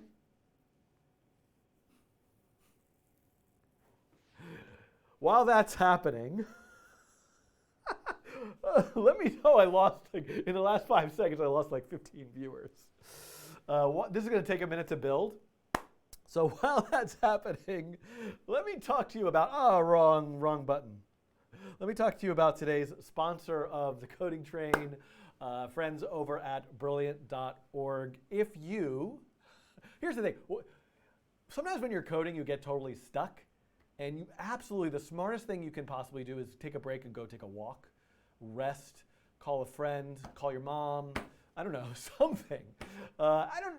One thing you could do is like go do a puzzle. Now maybe if you're coding, your break shouldn't be a puzzle, but often from something else I'm doing, my break is a puzzle. And Brilliant.org is a lot more than just puzzles, but Brilliant.org is an interactive website for lifelong learners. Looks like my library has built. And it's something that I really enjoy and take a lot of inspiration from. So Brilliant.org actually has a whole bunch of new courses on their website, one of which is called Algorithm Fundamentals, and they're completely interactive. So a totally different way of learning from just like watching me babble on and mess around and get stuck all the time is something like Brilliant. And you can see right here being demonstrated this algorithm, contact searching algorithm. And then you can actually play around and interactively move stuff and change stuff. This is just, it's basically like working with pseudocode to develop an algorithm, to learn about an algorithm. This new course has big O notation, conditionals, loops, arrays, all of these fundamentals of programming. There's drag and drop exercises. It's the bedrock of any education in computer science. And usually you're stuck with sort of fighting with all this syntax. And so this is a really nice way of learning these concepts interactively in a really fun way. There also is the CS Fundamentals course, which I can show you a little bit of here. So in terms of, and again, this is all interactive of writing programs and how fundamentals in computer science works. That's something that you would absolutely take a look at. It's January. I'm a little bit late for this, but you might have a New Year's resolution to learn something new this year, to learn something every day, to try out an algorithm every day, improve yourself a little bit every day. And so something like Brilliant is a great way of doing that. Let me come back over here. One of the things I like to do is look at what the daily challenges are. There's two of them today. Simon was telling me there was a recent, let me get the chat back up here for me. Simon was telling me that there was a recent daily challenge that was related to something I did, and maybe Simon, you can remind me of what that was. But let's see, am I logged in? Yeah, I'm logged in under my premium account. Let's go do this one. I love these kind of puzzles. So so this is a grid fill puzzle. It's similar to Sudoku, and you place numbers and squares in a certain way, And so the idea here is that they have to add up. So I can't. This is showing me how I'd step through the solution to figure it out. So let's together try this puzzle. This will be fun. Okay. Oh, it's actually asking me how many solutions does this puzzle have? Well, let's just see if we can get a solution. Maybe it's 0. Zoom in here. All right, so the way that I do Sudoku, at least, is I always look for something where a certain number has to be in a certain spot.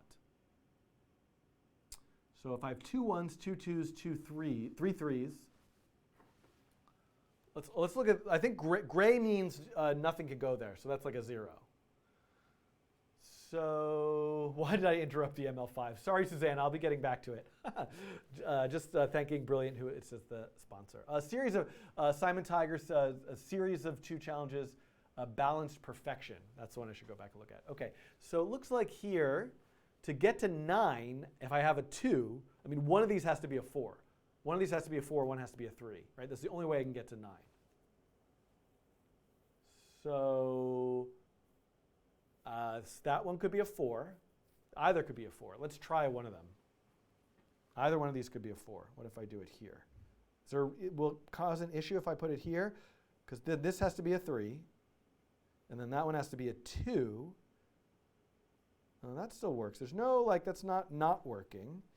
And here, these could be 2 2s, a 3 and a 1. So to me, it feels like this is not a definite, either one. This one, well, if this is a 4, this one has to be a 1 to be 7, and this one has to be a 3. Let's just see if this solution plays out. Then over here, then this has to be a 4. So this could cause a problem. Or maybe it's right. Then this has to be, nope. So this won't work to put a 4 there, because up at the top, that one has to be a 4 to get 6, but I've already got 6, and I don't have a 0. So great. So now we know, by process of elimination, that this one has to be a 4. So then this one has to be a 3. Then this has to be a 2. Then this has to be a 3. Sorry, I'm having trouble. Stop talking to me. Then this has to be a 1. Okay, now what? So to get, I have 1, 2, 3, and 4 left. To get to 7, a 4 and a 1 or a 3 and a 2. And to get to 6, the same thing, a 4 and a 1 or a 3 and a 2. I think, and then same thing across? Does diagonal have to do anything? No. So I think there's going to be 2 solutions here, right? So let's just try one. Let's put a 4 here, which means this has to be a 1. And then 3 here, is that 8? And then this one has to be a 2. Well, that's one solution. Now let's just switch them. Can the 4 go here and the 2 go here? The 1 go here and the 3 go here? All right, 2. Did I miss a third solution? Is there a third solution? Let's try 2.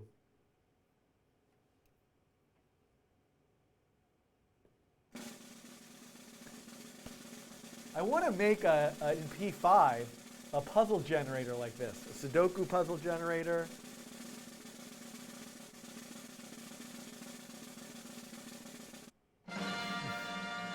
All right, 1-day streak, okay. All right, so if you are interested in Brilliant, hold on a sec here. I am going to take a short intermission. I just need to check something. Oh, weird. I was checking my intermission animation, which seems to be not working, but I'm not going to worry about that. Let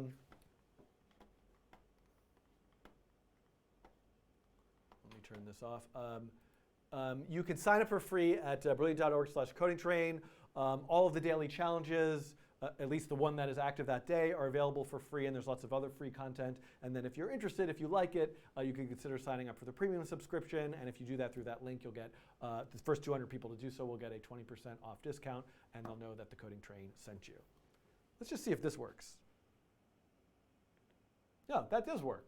I don't know why that didn't work. So take a minute to sign up. I'll be back. I'm going to get some water, and I'll be back in about 5 minutes to finish off the convolution thing.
All right, coming back in just a minute or two.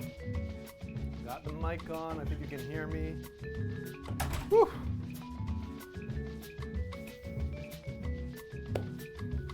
Okay. Going to take a slightly shorter break just to get a move on here with this.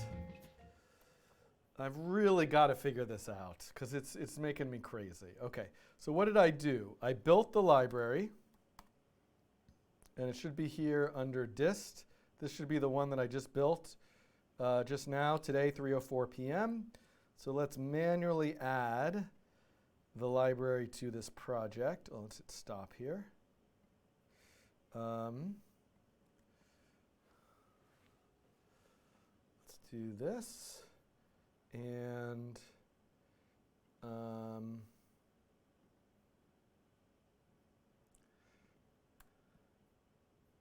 let's see what happens. Oh, and then let's change it to the local version of the library.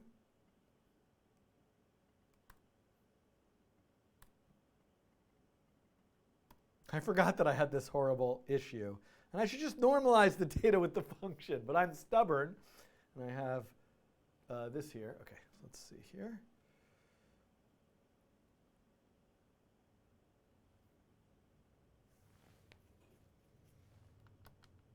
All right, it didn't say, oh.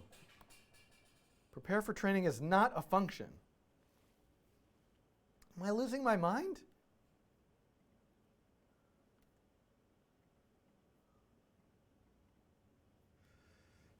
Do I have to add some examples first?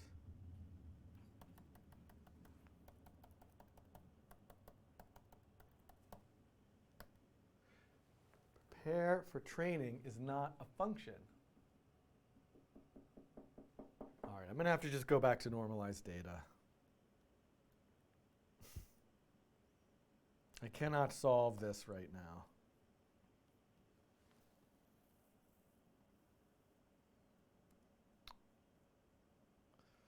So weird.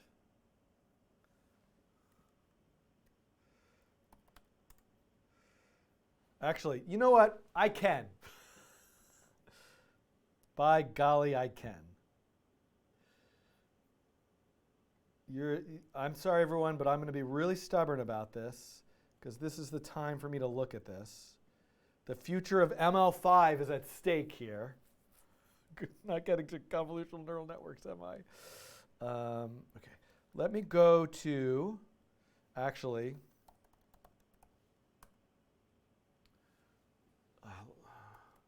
what is the latest branch with the neural network work?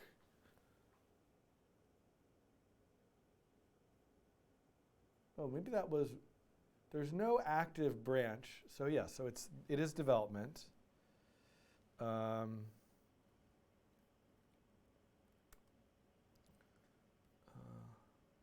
So something that I can do is I can do, so if I'm in the library, I can do npm start run.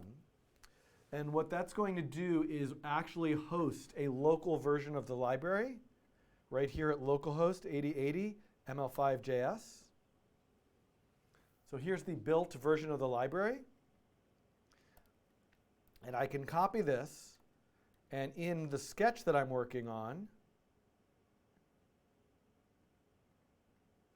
I can, let's get rid of this. Well, yeah.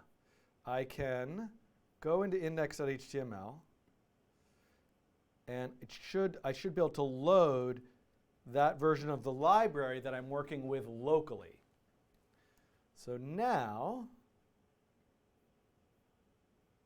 ML5 is not defined. I've gotten this to work before.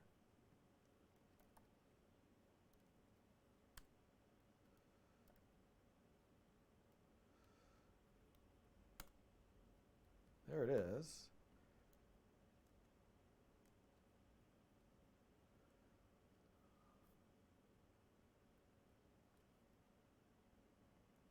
That shouldn't do it. That won't do it. Now I can't get this to work? All right, we're going to take some extreme measures here. we're going to download this sketch.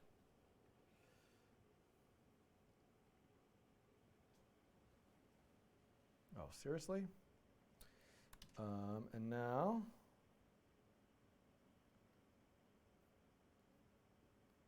why did it fail to compile?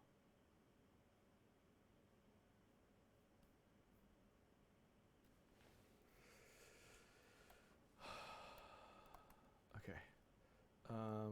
What is going on here?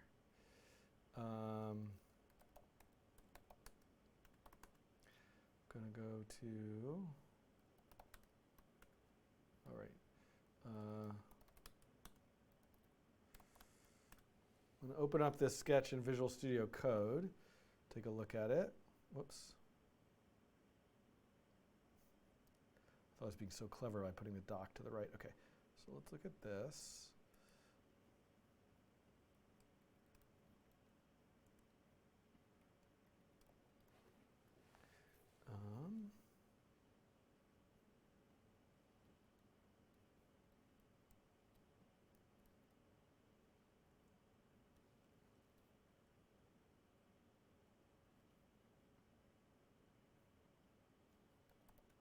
I'm going to build the local version of the library.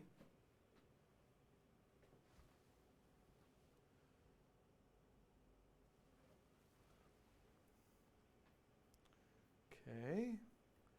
Then I'm going to run, over here, I'm going to run a server. Oh, really? That's weird.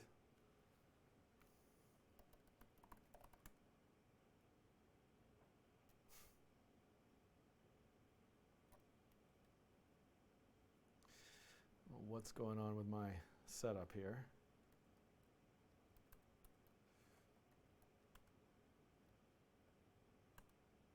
Okay, I'm running the server. Yes. Okay. Something is happening. We're going to solve this. We're going to solve this. Okay, what I've got going on right now is I have built a local version of the library at localhost 8080 ml5.js. Then I have also my sketch running here. I have the code for my sketch in Visual Studio Code, and it is referencing, okay, it is not. It should reference this version of the library.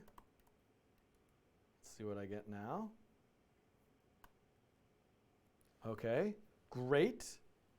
So just to be really, really, really sure that I'm actually working with my own built version of the library that I can edit, I'm going to go back to the library, and I'm going to go to the neural network constructor.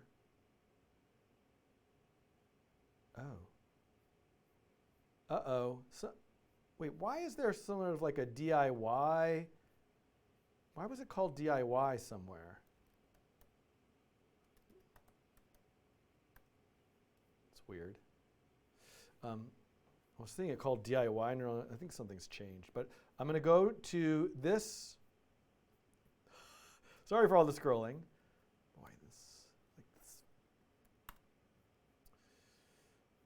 I'm going to go to index.js here, and I'm going to just say console log choo choo. So now now if I go back to terminal, it should have rebuilt the library with that new console log. And there we go. Choo choo. So my changes to the library are taking effect.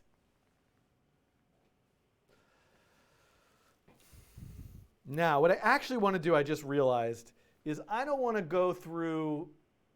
deal with having to collect the data constantly. Well, let's go through the motions here for a second. I'm collecting some data. Oh, I'm in such a better place for debugging now. Prepare for training is not a function. Fine. Fine. I believe you.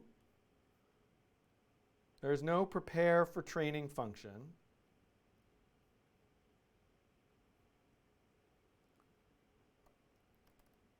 It's not here. It was. I'm in. Oh, wait. Let's get the latest. Gotta get rid of my changes.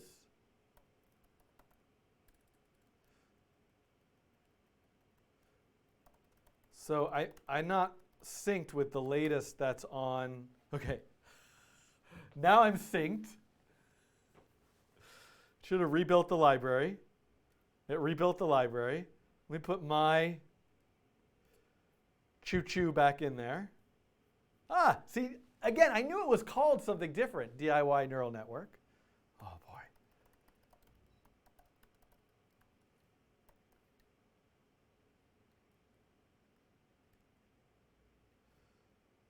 Compiled successfully. Choo-choo. Collect some data. Call train. Aha! Ha ha! Ha ha! Ha! It didn't tell me that the prepare thing was an issue. All right. Let's go now to back to my example, and let's try. What I'm going to do is, as soon as the video is ready, let's do something very, very silly, which is just add example, add example, add example.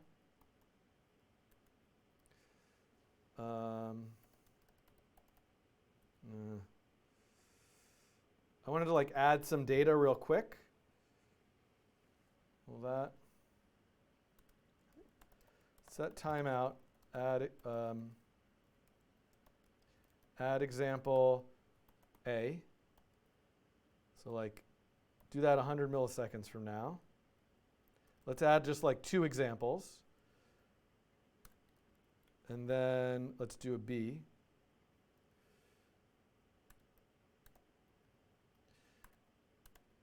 So I really don't care that the data is meaningless.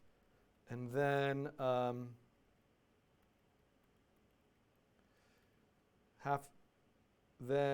at 500 milliseconds, half a second later, let's call train.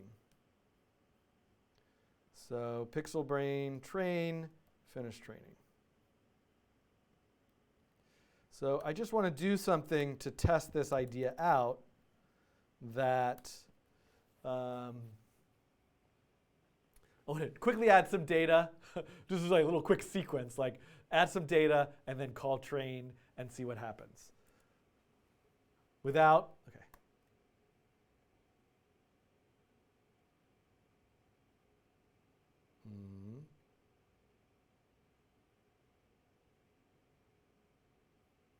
Weird. Oh, wait. Let's take out the key pressed.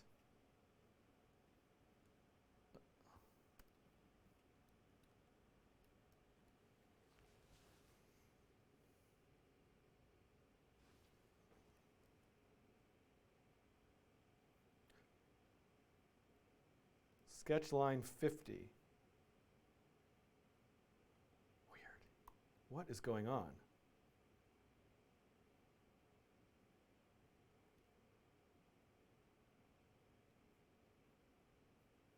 Oh, you know, wait. Yeah, sorry, I think I have, hold on. It was caching. Disable cache. I don't know why this computer, it's like, okay.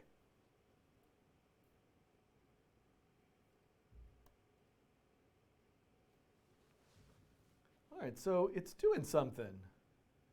Maybe it actually works.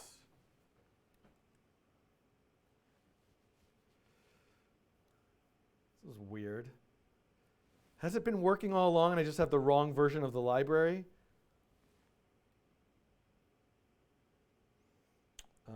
Let's take this out. And let's go back to my method.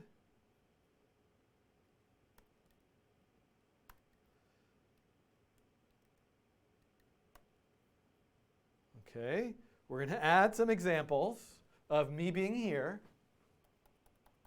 Oops.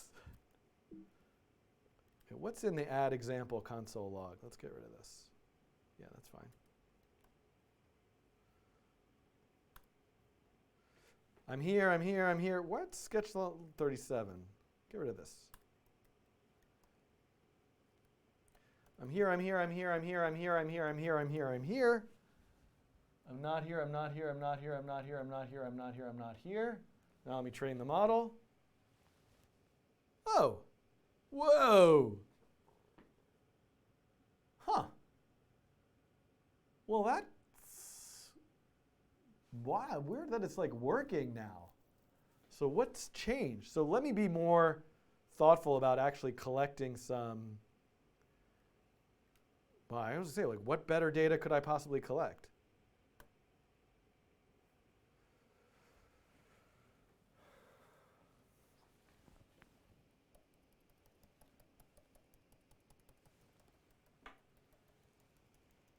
I mean, let me collect very ridiculously 100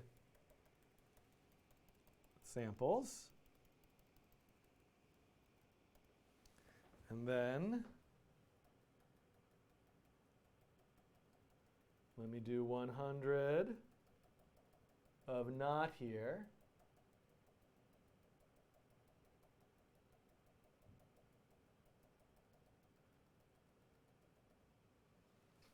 And then, but welcome to what programming is, because like it wasn't working and then I downloaded it locally and rebuilt everything thinking I'm using the exact same thing and it is working.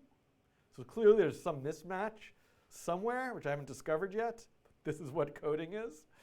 Oh, is there a save data?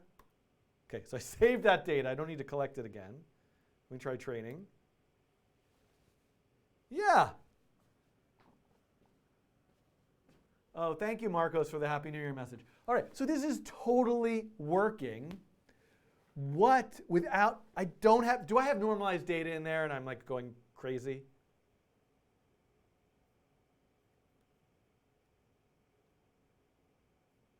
No normalized data. All right, this is insane. All right, I'm going to take this, all this code. Let me call load. Let me just try loading the data.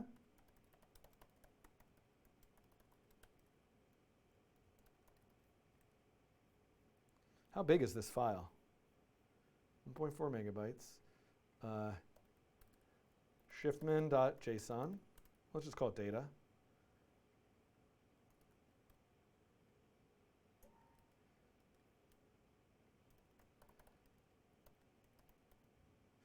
And then let me just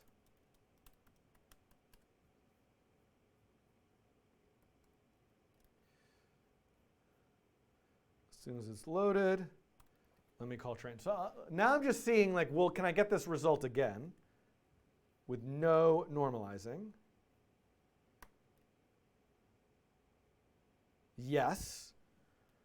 All right, so now we're going back to the web editor. And we're going to duplicate everything. And take all of this code and paste it in. Then I'm going to go here, take this, which is exactly the same, and paste it in. And try running it in the web editor. Does it work?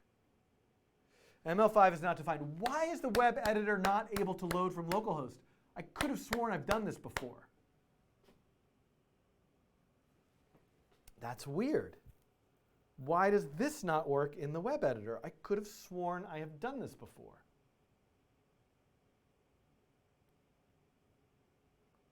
Anybody know?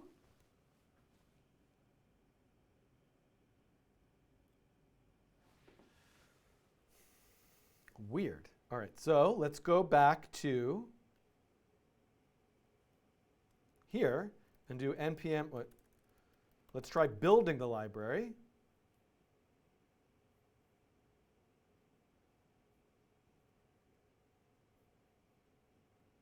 I'm going to get rid of this dist folder. Npm run build.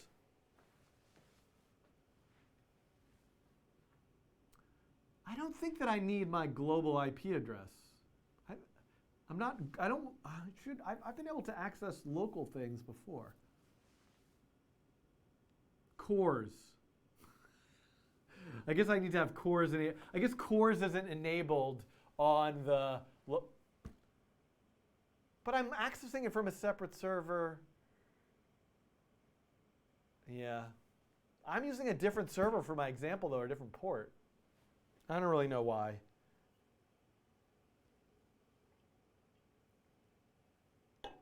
Remember I said I was going to stop at 4?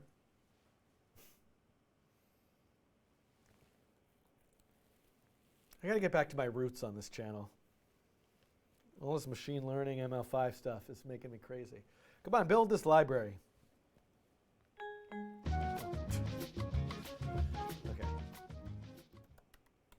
So Simon is telling me to remove the choo-choo. No, I want the choo-choo in there because that is the one thing telling me it's actually the same version of the library. I mean, I do need to remove it eventually. So this I just built this now. So now if I go here and do add file, bring this in here, then I should be able to say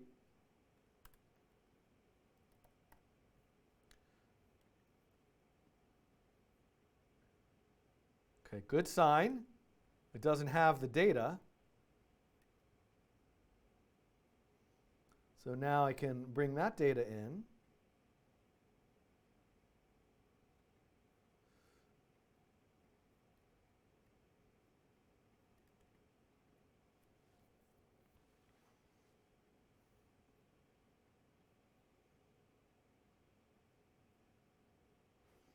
Okay.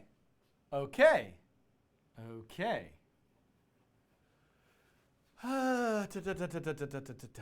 right. I'm going a little crazy, but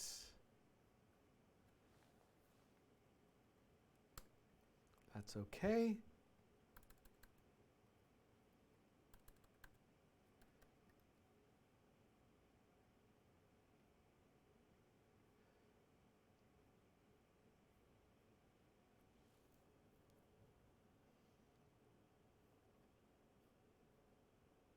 Where's my key pressed? Yeah. Okay. So now, choo-choo.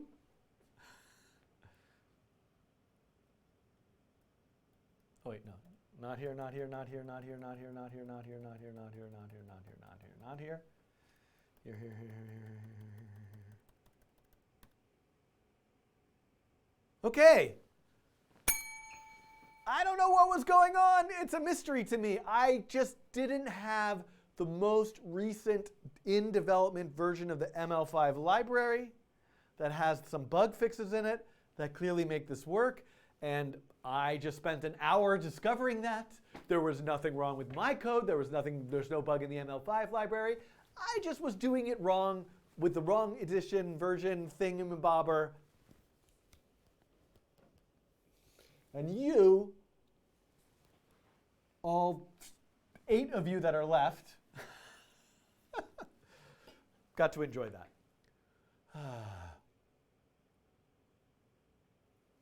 Yeah, I should have kept the previous code to compare. Well, yeah. Now I do want to get rid of the choo-choo message. Just because that's going to be confusing. So let me do that really quick.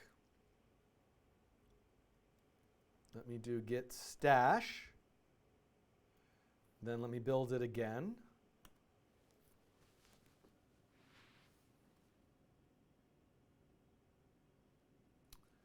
Oh boy.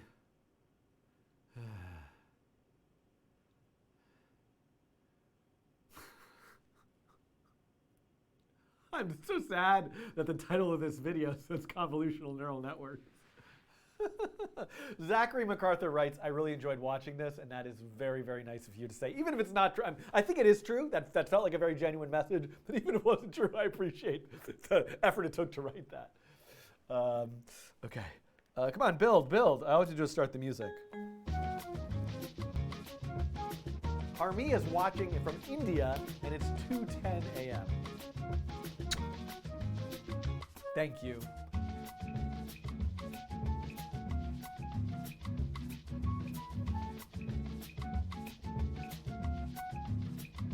Okay.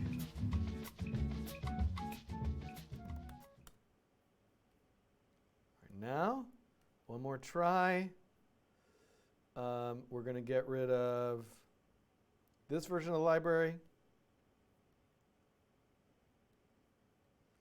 We're going to add file.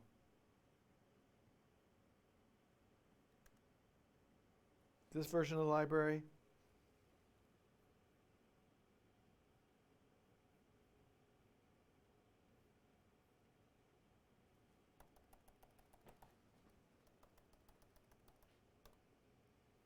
Okay. If anyone could possibly remember where the kukikaka I was. Close out this stuff. I'll leave this open, but just minimize it. I can close out this stuff.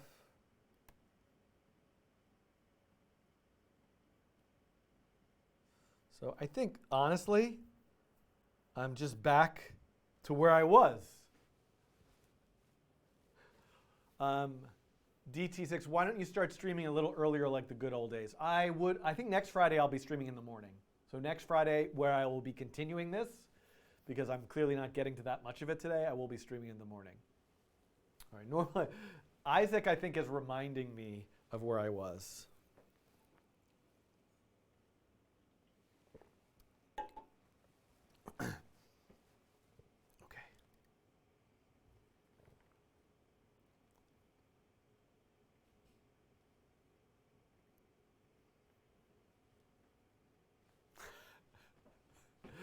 Let's see if this works. I'm going to collect it. So I'm going to press, this is a little bit silly, but I'm going to press H for me being here in front of the camera. Oh, whoops.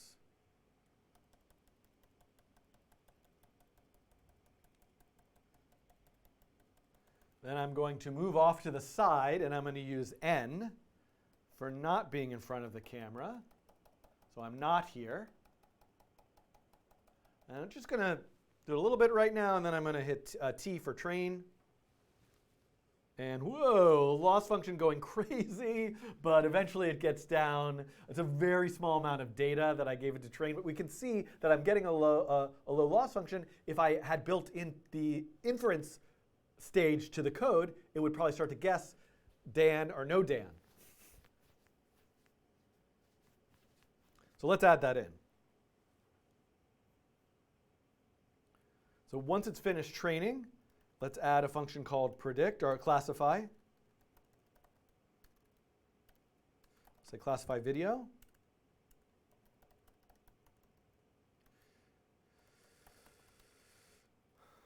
And to be honest, this is exactly what I've done. This is no different than everything in the previous video, so I'm just going to type it out again.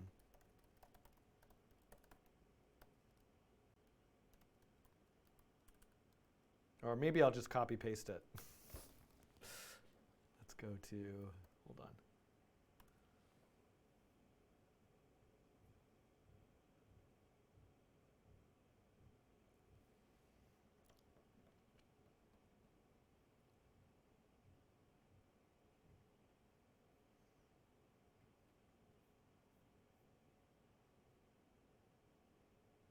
Oh, but I have to get the inputs.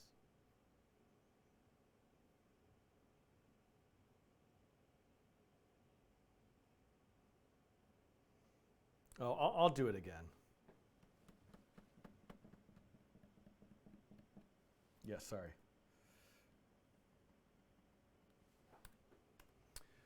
When I'm finished training, then I'll start classifying.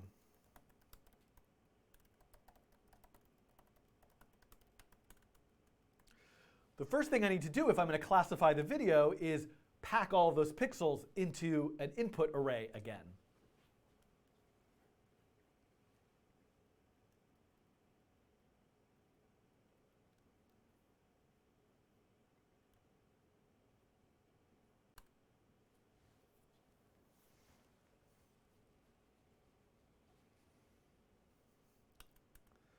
Then I can call classify on pixel brain.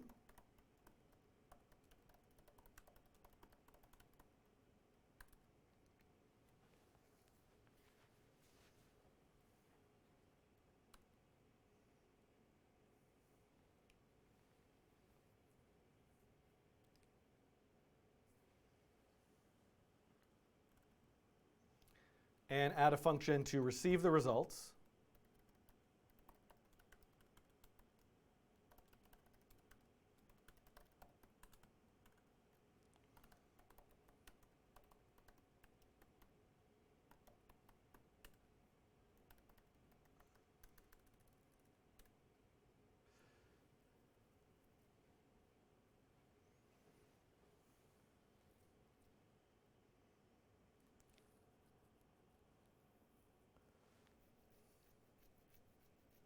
Thinking how I want to demonstrate this. Could draw it on the screen. I could console log it. I could make a paragraph element.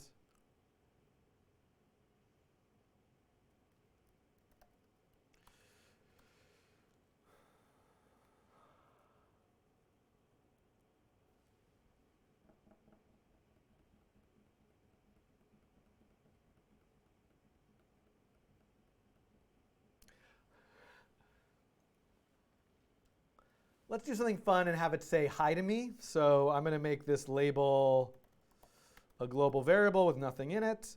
And then I'll say label equals results label. And then here in, and after I draw the pixels, let's just say fill 255, text size. After I draw the pixels, let's either write hi or not write hi.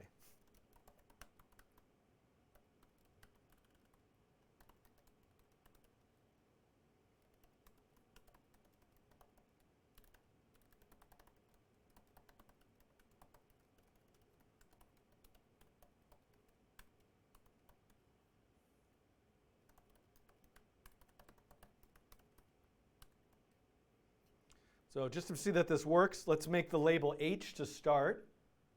And it says hi. Now let's not make it H, and let's go through the whole process.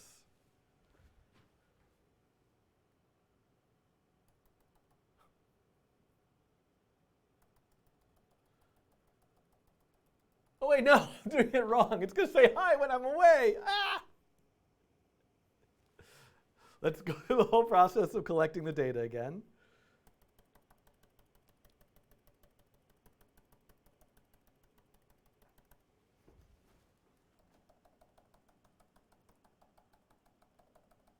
Train the model.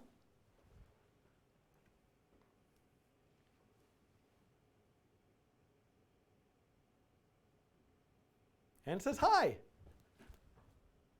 No. Well, don't say hi anymore. Oh, I forgot to I forgot to classify the video again after I get the results. So it classified it only once. And I want to then recursively continue after I get the results to classify the video again.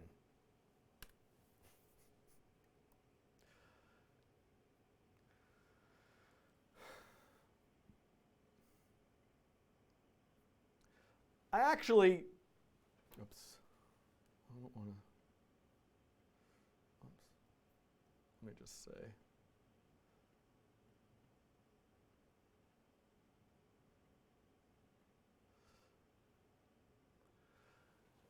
just so we can finish this out, I actually saved all of the data I collected to a file called data.json. And now I can say pixel brain load data, data.json.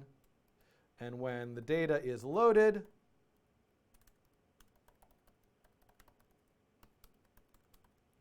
then I can train the model.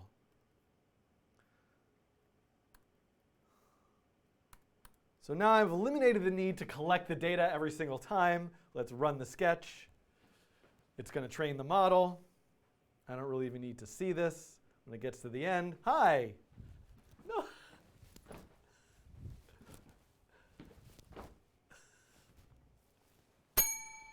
Hooray!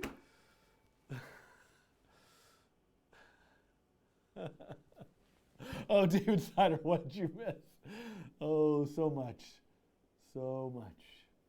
You missed so much.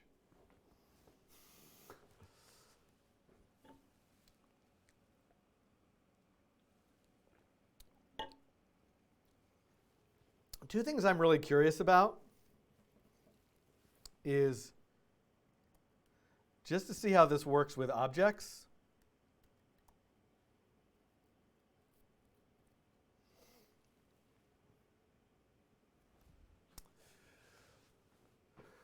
I'm actually really curious to see how this works with objects. So maybe I'm going to try this mug. I'm going to compare this to Teachable Machine. I have the ukulele. All right, hold on.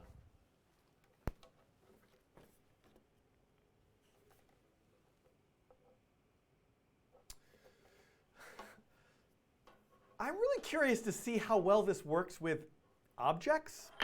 So what is distinctive here? I'm going to try this with this ukulele. Let's try let's be bold and try 3 objects. I'm going to try the ukulele, this a Rubik's Cube, and then also this Coding Train notebook, which you can get online. But I'm not advertising that here. But let's just try. Let's try these 3 things. I'm going to run the sketch again. And I'm going to press U for ukulele.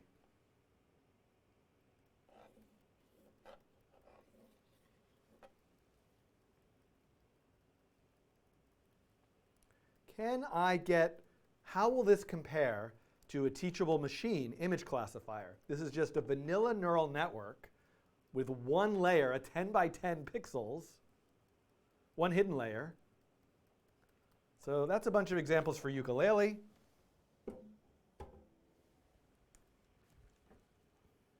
The Rubik's Cube is small, but so R for Rubik's Cube.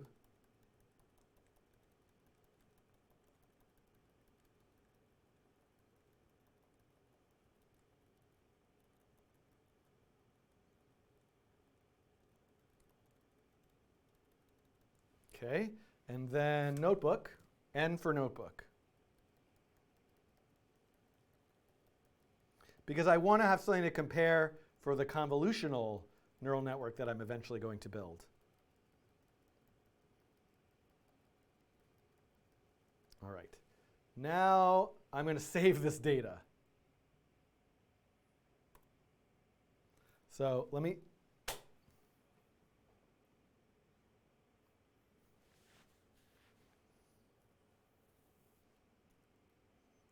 going to call it 3 objects. Uke, Rubik, what was that note?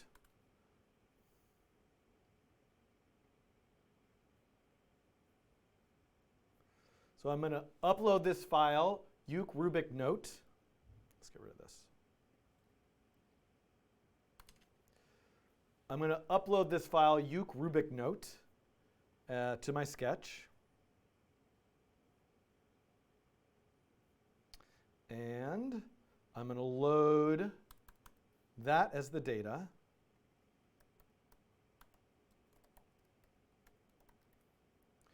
And incidentally, I need to change the number of outputs to 3. It's actually going to infer it from the data, so even if I make that mistake, I think it's going to ignore it. But I like to have that in there just as like it's my comfort, safety blanket thing. And then let's just draw on let's just draw the label. So, and again, I didn't bother to include a nothing category, which I should have. So the model seems to be training no problem.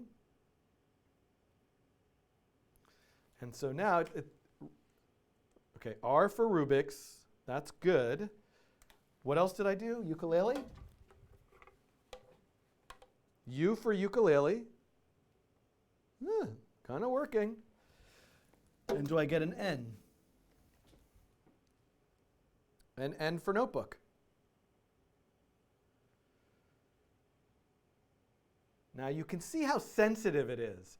I think Teachable Machine would probably have had more sort of flexible accuracy, meaning it probably would have kept with notebook even as I moved this back. But this really learned that I was like sort of filling the page with these blue pixels. So in the chat, is being suggested that you should add an element to the page so you can add your own data.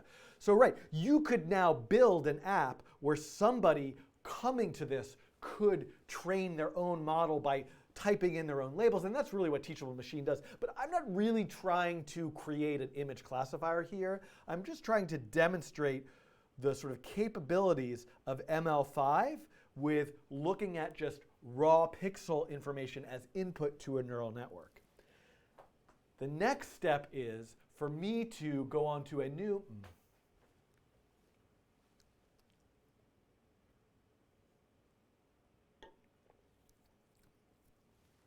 I really want to try a regression.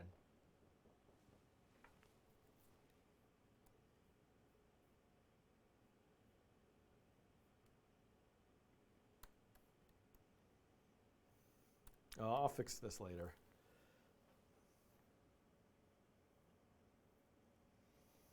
Hmm.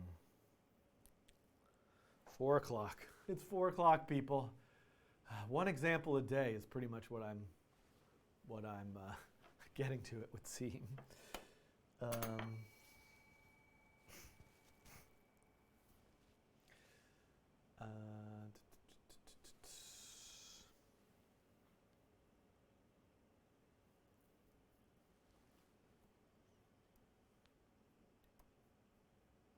Just quickly try something. I got to do this for my own sanity. I'm going to do pixel regression. And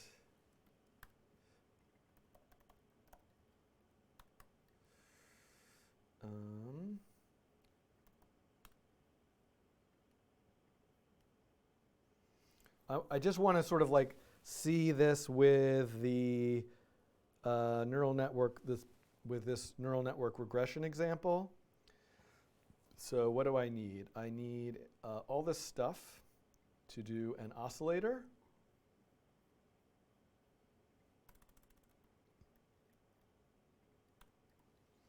And then I need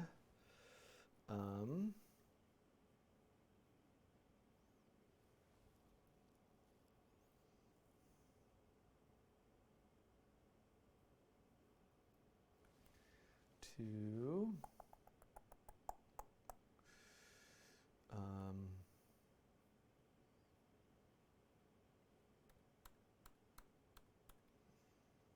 this I'm going to need for when I get the results.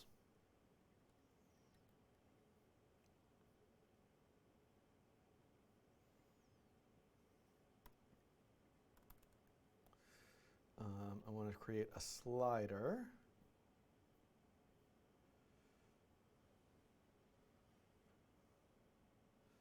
So where do I have add data? Add data. Frequency, target frequency. Okay. Okay, got it. So now what I want to do is do a... Oh, I'm going to close post classifier, cancel, leave. Let's create a slider.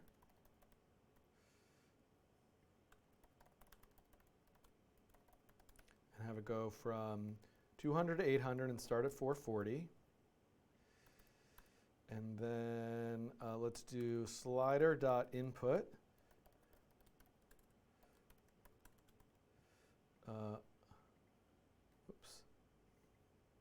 Wave.frequency, the slider.value.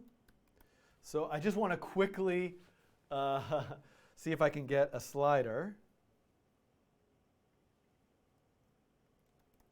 to control the frequency.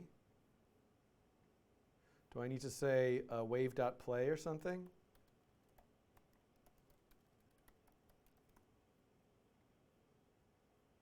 Start. Oh, I don't want an envelope. It's much simpler.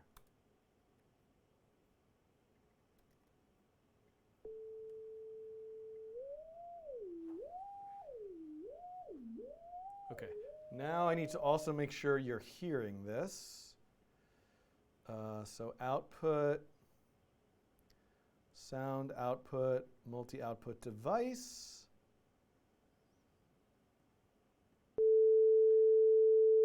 Can you hear this? Is it overwhelming the volume? Is it too loud?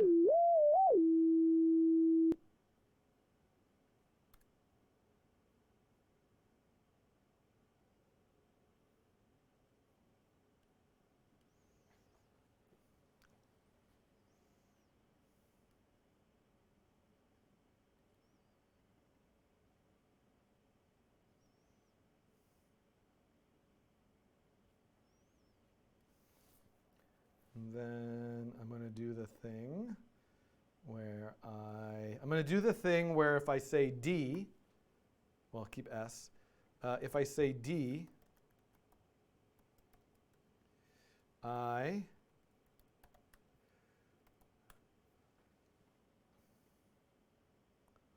just getting pieces from all my previous examples. Pose, deploy, regression. No. Data collection. Pose, data collection, regression. I get this delay function. Where am I here? Let's just stick this in the bottom.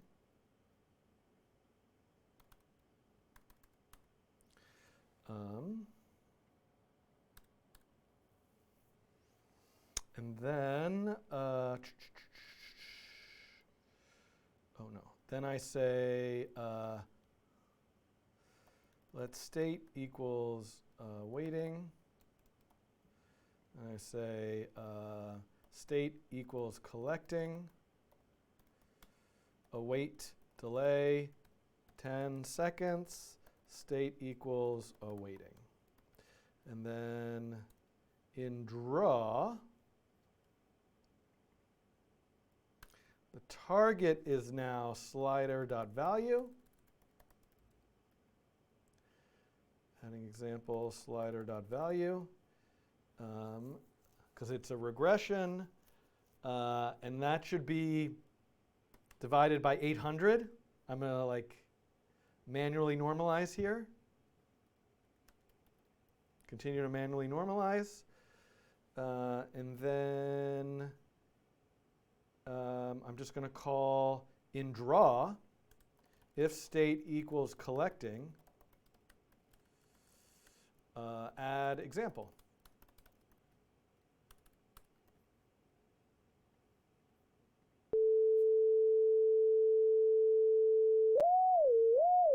So let's see, what do I say, D? Okay, so this is working. It's adding examples.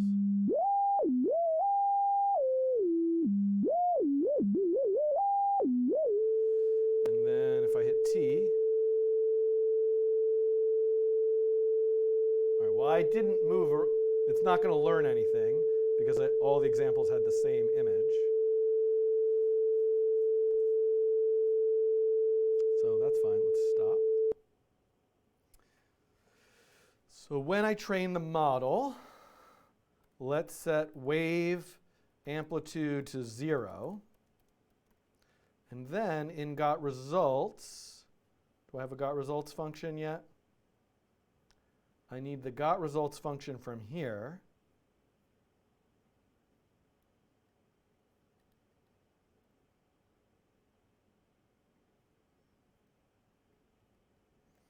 And what I'm doing, I don't need to draw anything. Just want to set the frequency and also the slider, or frequency value times 800, and then slider dot value, same thing. So let value equal results index 0 dot value times 800. Then let's say value, slider value. Okay. Here we go, everybody.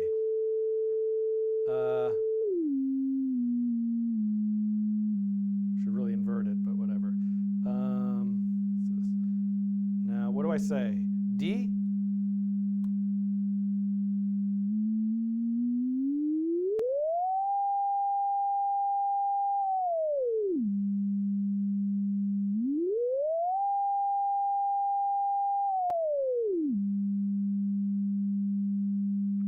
I don't know if 10 seconds was enough.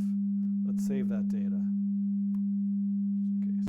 in case. Not so promising. Oh, is it too loud? Oh, well, somebody needs to tell me in the Discord. Sorry. Okay, that's good to know. All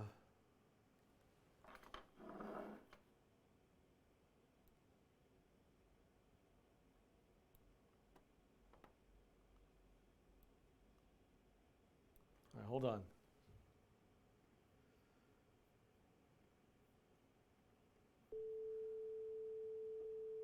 Better? Sorry, everybody.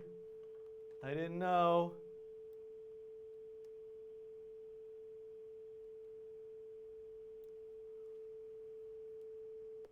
Oh, how do I?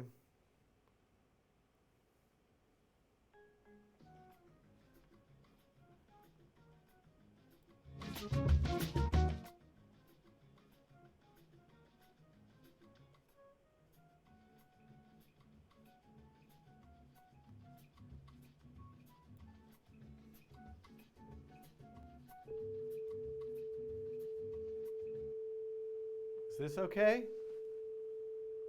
Let me try to make it a little quieter.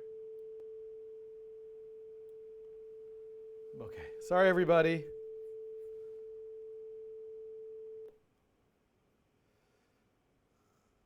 I need more than 10 seconds to collect the data.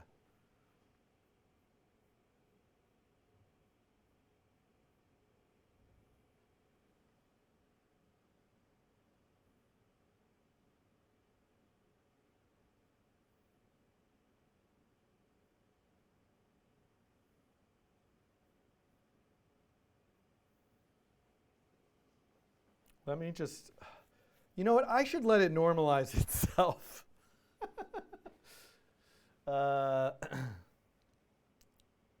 Let me try this again. But I need more than 10 seconds to collect the data. Where's key pressed? Oh.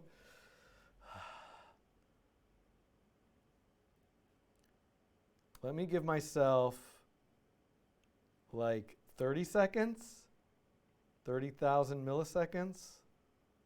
Let's try that. Okay.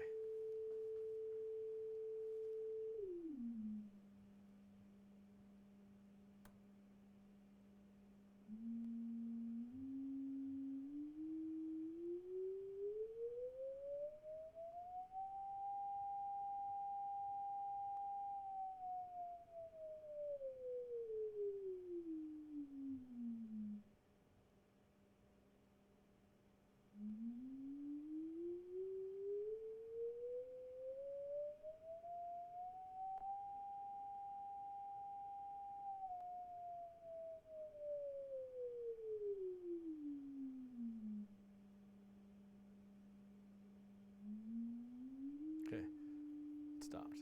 Save the data. Train.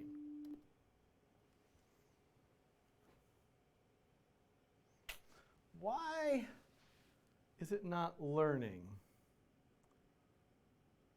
Yeah, I know. Why?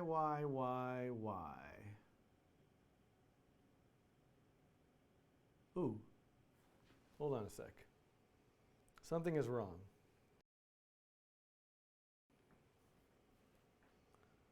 Something is wrong.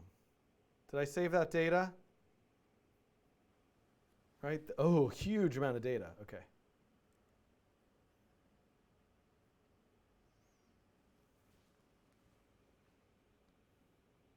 The x's are 300 pixels.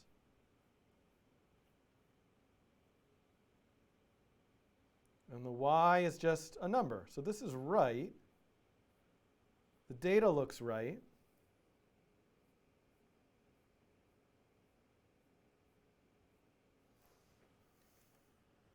So now, I think the data is right. So now I should be able to do this and say pixel brain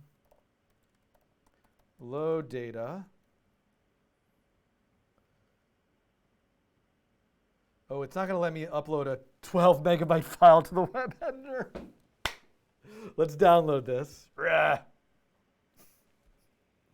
Which is good. I'd much rather be in Visual Studio Code right now trying to figure this out.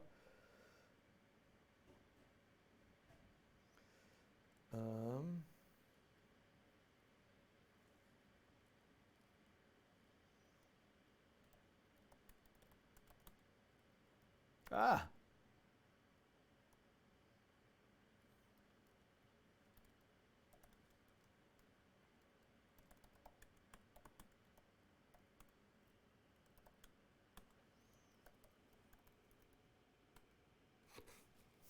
Why?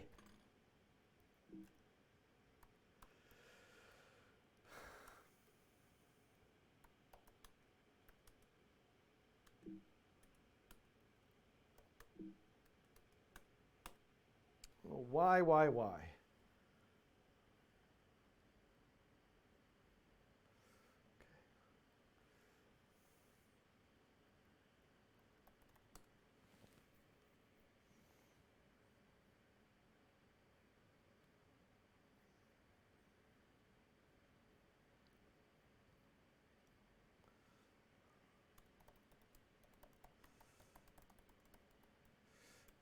Now,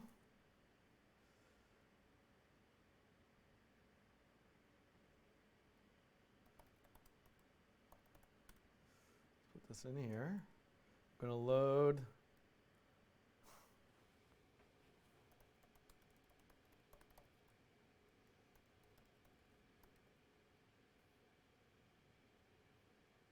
Okay.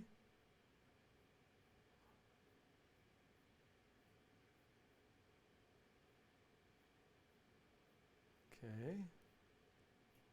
Where's my got results?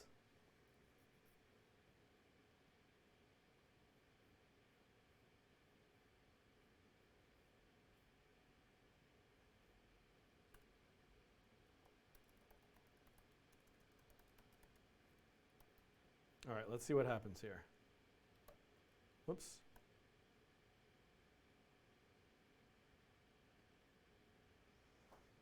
So I'm not getting a loss going down.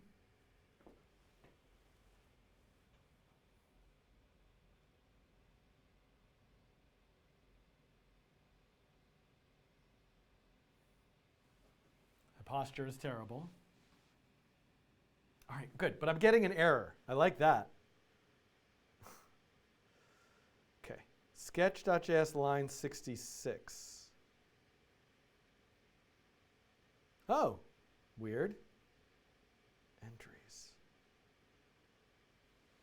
Oh, it shouldn't be classify. Should be predict. Let's just train it for very few epochs right now to test, get this going. Should say predict video.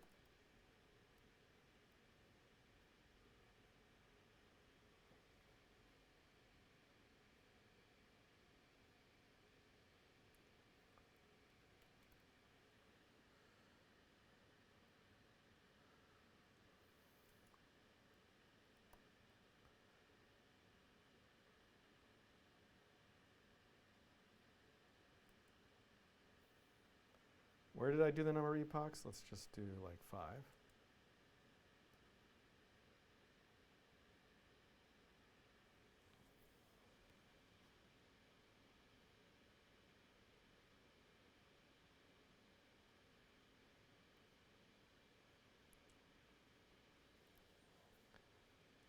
Value is 0.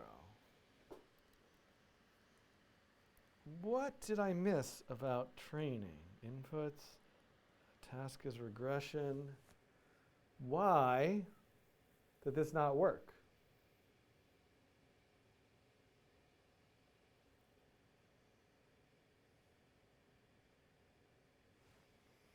Is my data bad?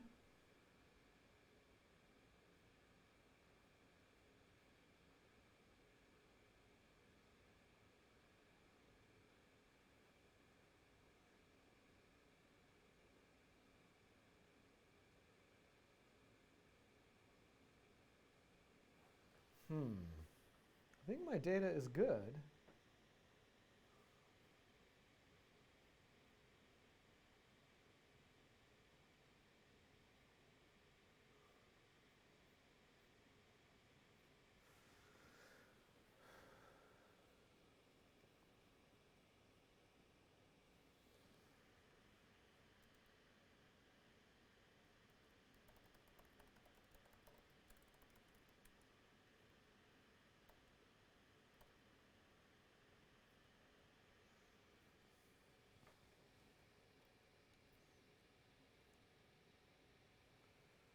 Only getting 0 out of the neural network.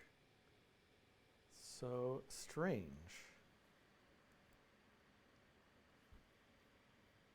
Well,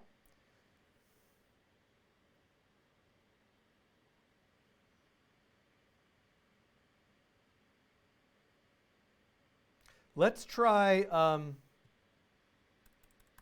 letting it normalize the data. So let's get rid of all my normalizing stuff.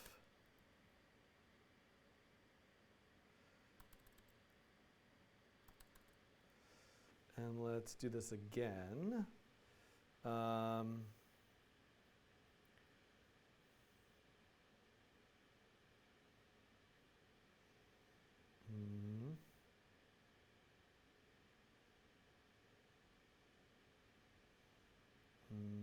Let's see, what am I doing here? Let's take this out.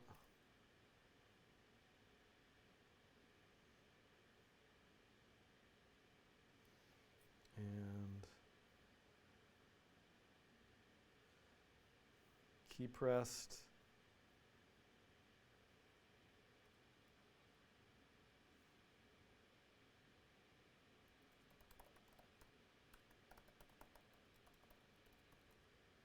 Let's try this.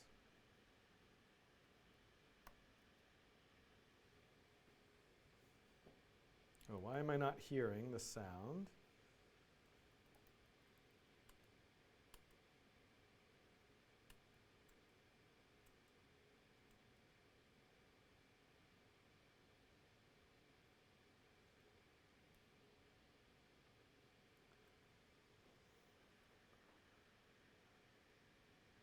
Wait, why am I not hearing the sound now? What did I miss? I don't want to see these warnings anymore. How do I tell it not to give me the warnings?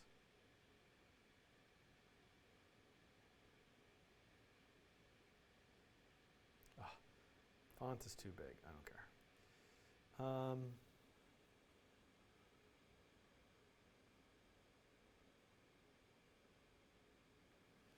That's weird. Why am I not hearing the sound anymore? Where did I turn that off?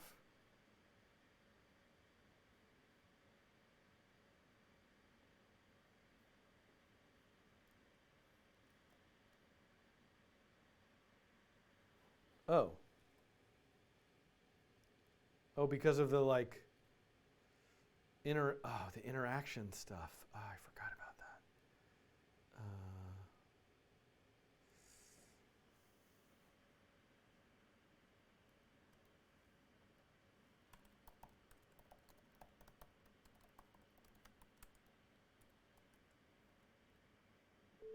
Okay, sorry, I forgot that Chrome will block starting sound. Okay, so now I want to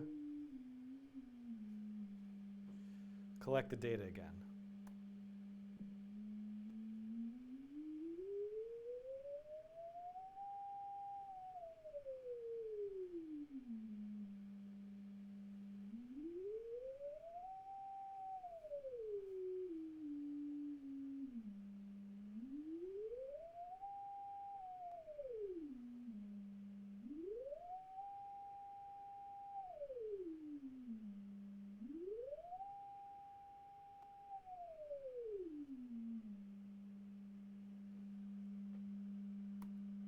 Save the data, train the model. Huh.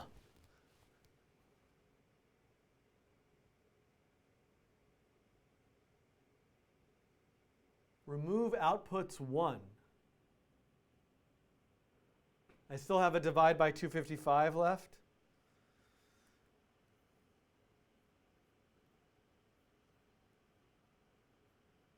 Let's get rid of these. Oh, well, let's kind of give it more epochs. Ah, okay, thank you.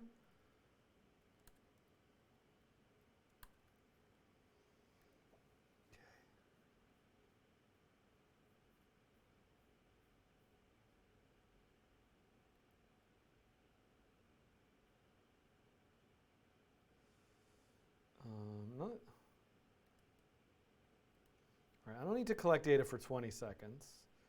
For 30 seconds, let's do 15.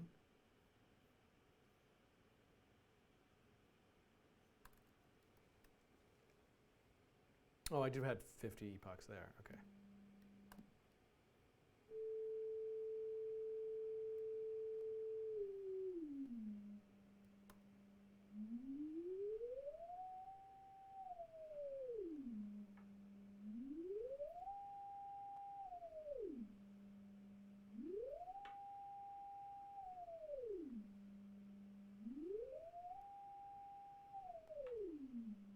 Okay. Save this data.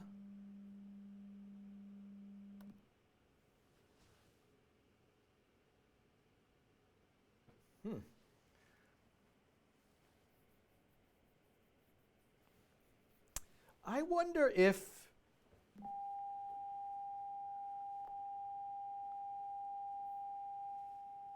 it's just stuck at 800. Just stuck at 800. I wonder if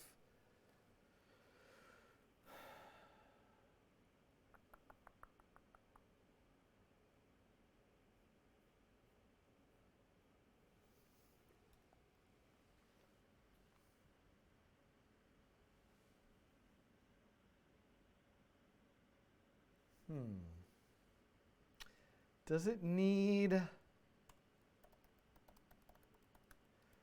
right, let's look at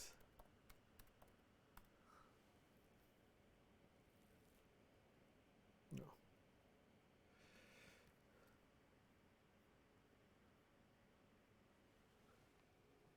Oh.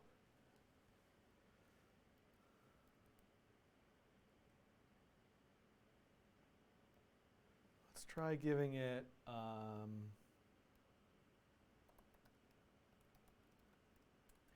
the video size, it's 300, let's give it 150. Let's give it many more hidden units.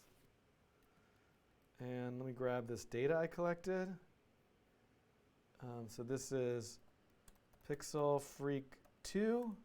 Wow, it's so much less data.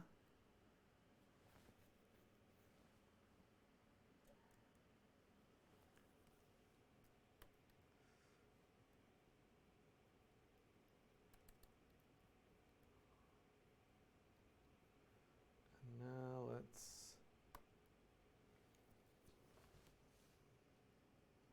nothing.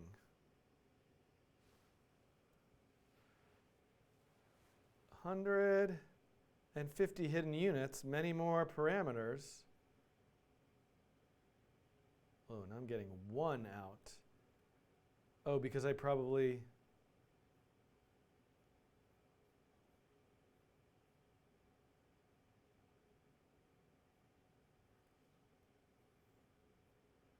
I'm really stuck.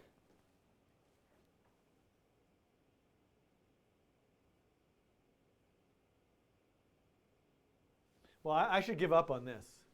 Try quantizing the output to a musical scale. Yeah, I could do the classification.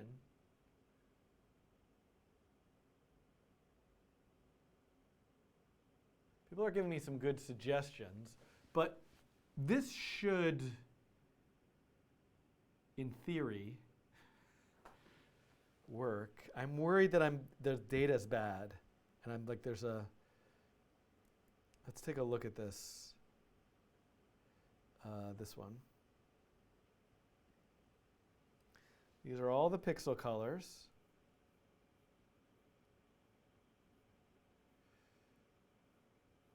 And then when I go to Y, 200. Yeah.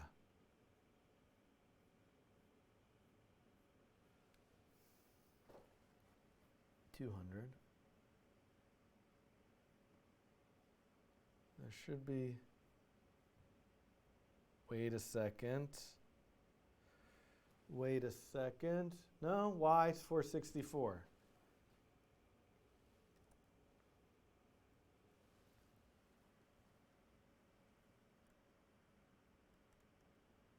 Well,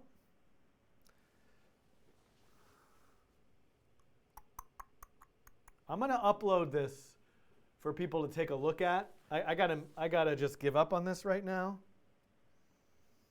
Let me clean this up a little bit by getting rid of some unnecessary files. Let me get rid of the P5 library.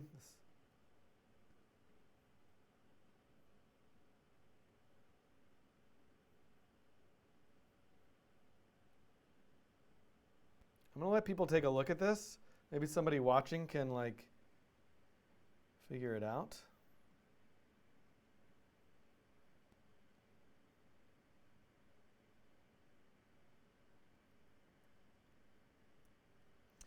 So what I need here is these 3 script tags.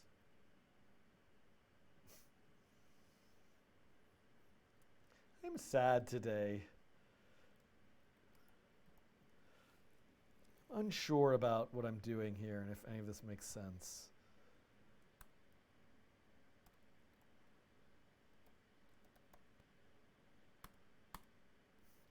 I don't know why none of my formatting stuff is working. Things seem to be.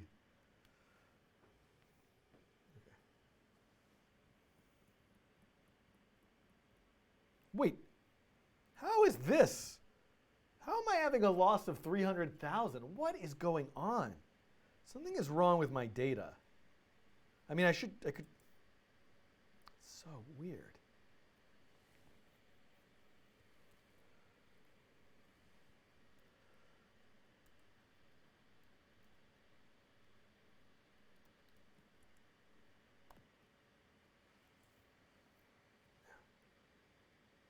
$16 hidden units. What is going on? Did I spell regression wrong?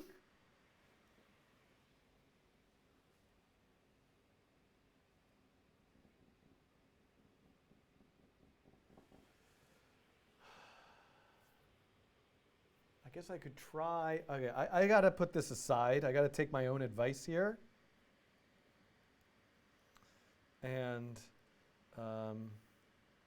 close this.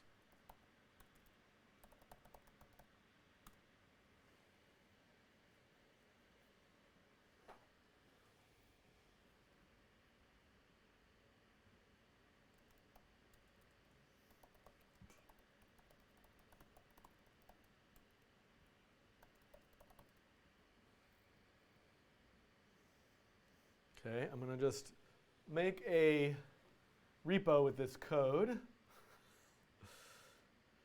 And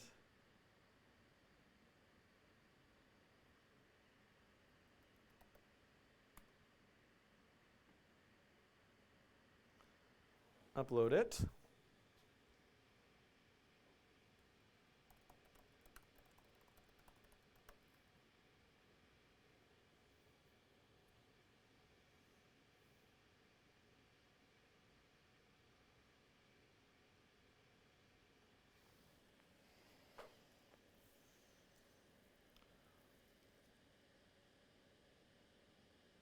Okay, so a lot of people joined late, or most people have left, which is what they should have done. But Chris has asked me, can you restate the problem?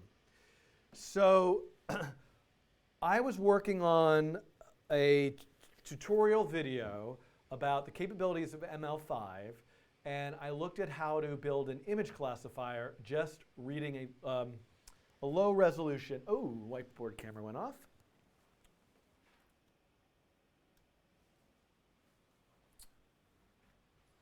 So we'll come back in a second.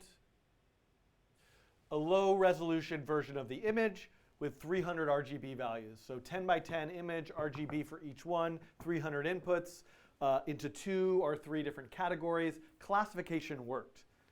So then I redid it, but I wanted to do a regression where the output is a continuous value between 200 and 800, and I couldn't get it to work.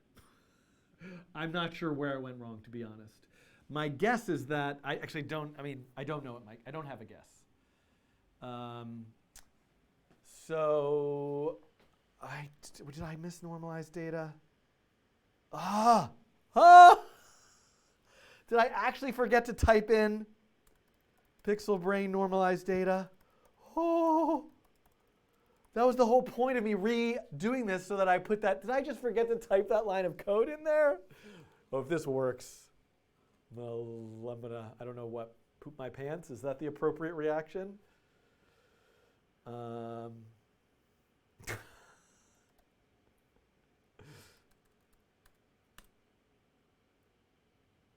Weird. Also, huh? Oh, am I not like running the server anymore? Huh? Oh, I renamed the folder.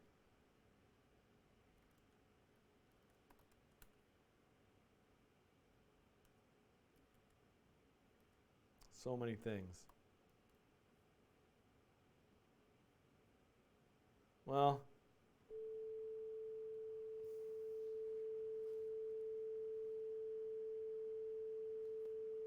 first of all, don't play the sound.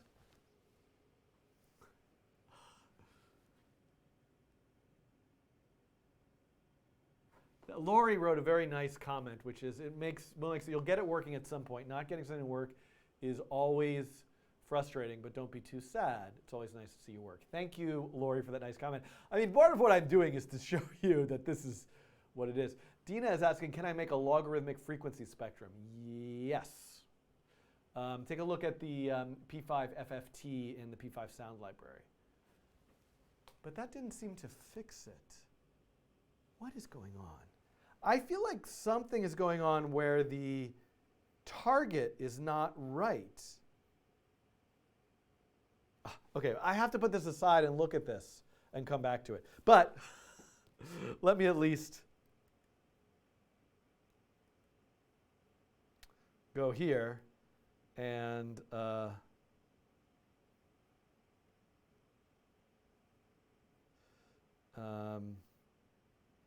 add that in here.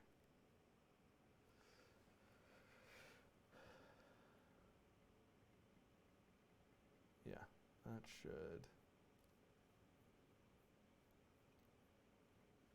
Let me just collect the data one more time, not just for the sake of argument.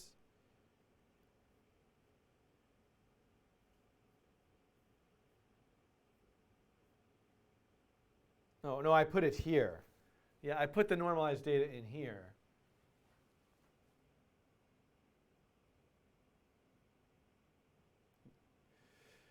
Yeah, so Josie is asking about normalizing. So, yeah, why? Aaron is saying, why is it 300,000? I've never seen anything like that. Is there? I don't recall if there's an existing example of this. I'm very stubborn, and I have trouble putting things away, which is often the best thing to do. I just look at this later. I'm sure I'll figure it out. Let me go to examples. Low-res pixels. All of these are not regression examples. The only regression example is this simple one, and then I made a pose regression example which totally worked.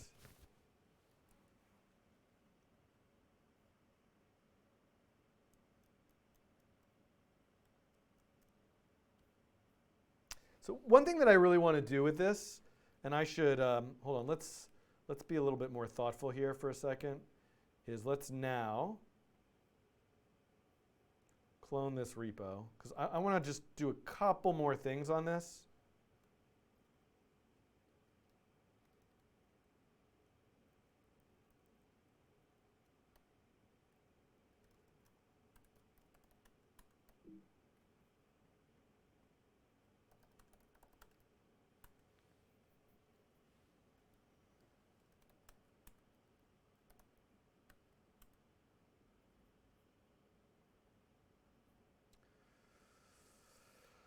Want to do a couple more things. Let me close out some other stuff.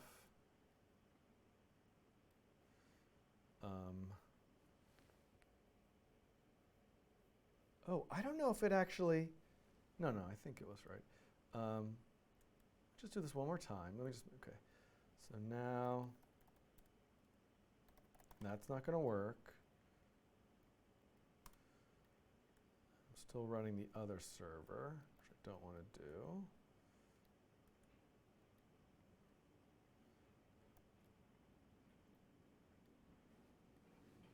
Okay, so it's still not working.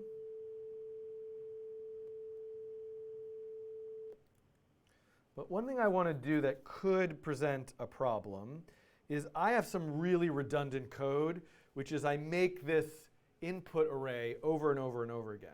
So I really should change this to, I should write a function. Let's just put it at the top, called getInputs, where I make an array and I return it. Right, so every time I want to get the RGB value inputs, I should just call getInputs. So here, that's going to be in a few different places. Inputs equals getInputs. And then, and this is drawing, so I'm going to keep that. And then the other place that I'm doing it is in predict, right? Oh. Yeah. So that's making things a little bit more consistent.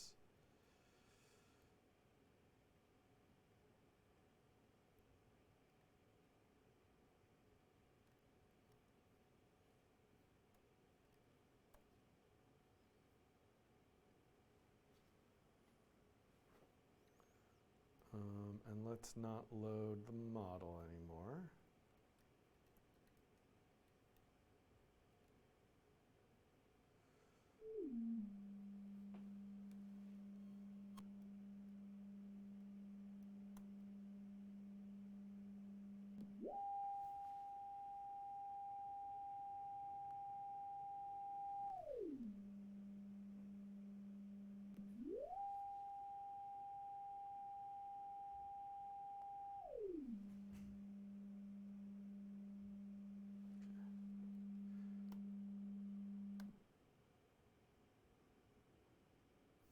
No. Oh, but at least we're back with like a loss that's at 0.5.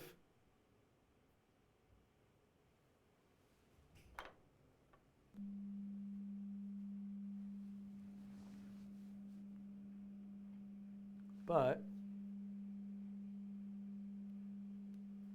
no matter what I do, I just get it just only predicts 200. Is there a bug? One possible bug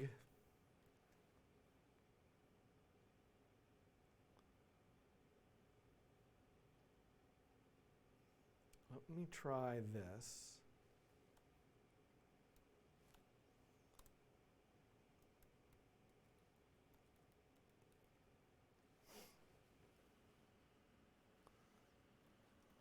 Let me forget about the frequency for a second. Just turn that off.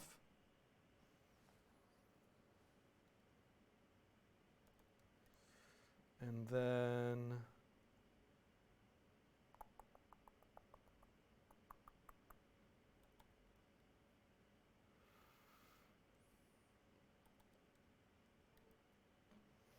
let me just use like a normalized range for the output.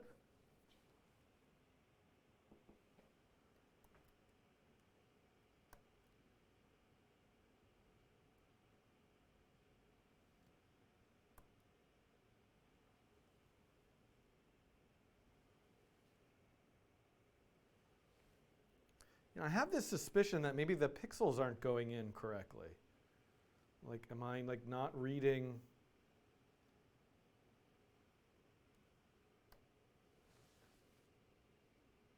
Yeah. All right.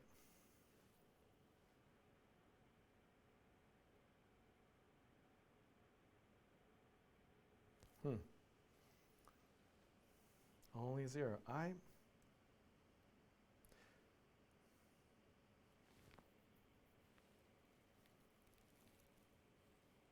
Yeah. Well, none of that didn't change anything. I'm going to have to put this aside.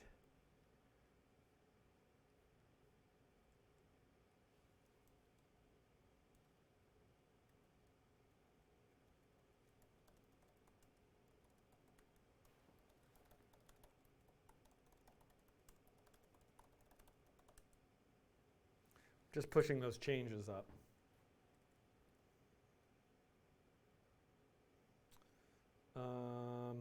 This one, I mean,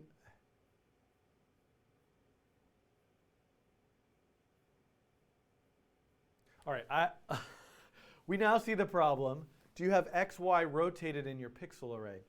Yeah, but I'm actually using the raw pixels. I'm not even X, Y-ing anything.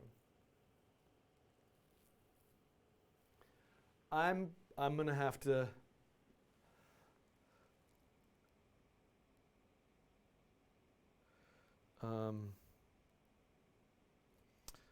put this aside.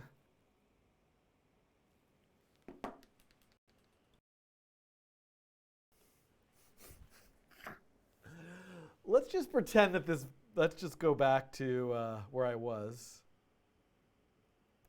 Close out all this stuff. I mean, last few little things I could try, just for the sake of argument. Let's try, okay, I have let's just try a couple little things. I can't resist. Where are all the options?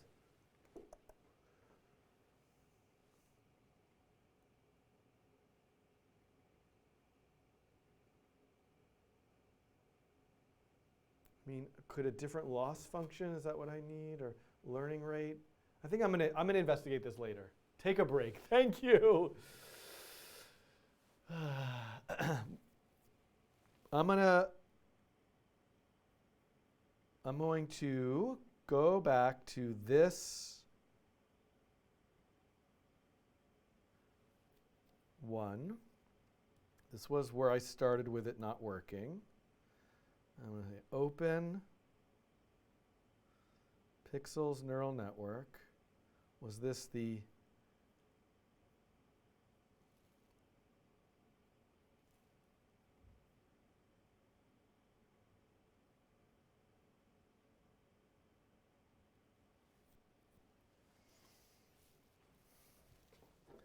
So, Mathieu, maybe this can be salvaged whenever you end up looking at this, and we'll discuss it by, basically I'm just going to like do a little wrap up here with this and demonstrate this. And Aaron is saying maybe the regression function is broken, and that's what I'm thinking, but I got it to work with the PostNet example I made, so I don't think it is.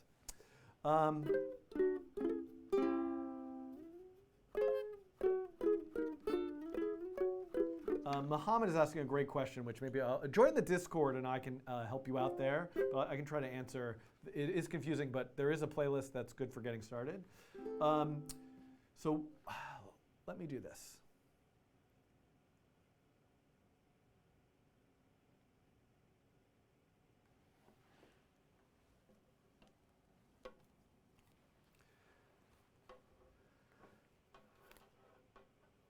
I was also curious. Okay, let's see. So it worked there with knowing whether. We can always put something else behind me. So I was also curious to see whether it would work to recognize a few simple objects like this Rubik's Cube, ukulele, and coding train notebook. So I quickly collected some data and just labeled them with U, R, and N. And it does actually work. U, N, and R. So is this as robust and accurate as the version of something, image classification that I did with the Teachable Machines videos? It's interesting to compare and contrast. But here, there's no pre-trained model. I actually collected the data and trained this model with a plain vanilla ml5 neural network with just one hidden layer, which is kind of amazing. But the point of this, again, is for me to look at next. How can this be improved? So I want to eventually look at what does it mean to add a convolutional layer in here? What can be improved? What does it mean to have a convolutional layer? How do you add a convolutional layer in the ML5 library? That's what I'm going to cover in the next video. I also have been trying really hard, but I haven't been able to get it to work, to make a regression. Maybe by the time I release the edited version of this video, I'll have a working version of the regression, which I will insert right here. If it was there, hooray. If it wasn't, look in this video's description. Eventually I'll get that to work, where I can set a frequency of an oscillator, so to how I move about. Try that. Let me do that part again. I was also trying to get very hard just now, but it's not in this video. Oh, wait. Isaac says I fixed it with learning rate. Hold on. Hold on, everyone. Hold on, everyone.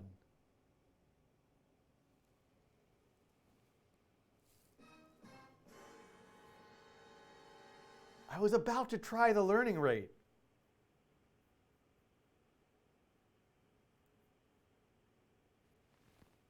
What did you make it?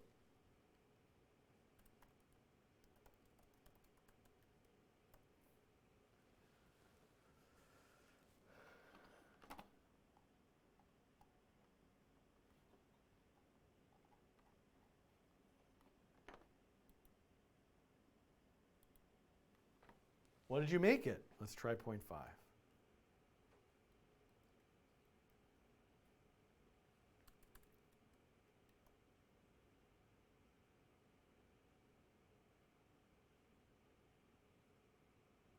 .002 works. Oh, it needs to it was like a really, really high learning rate?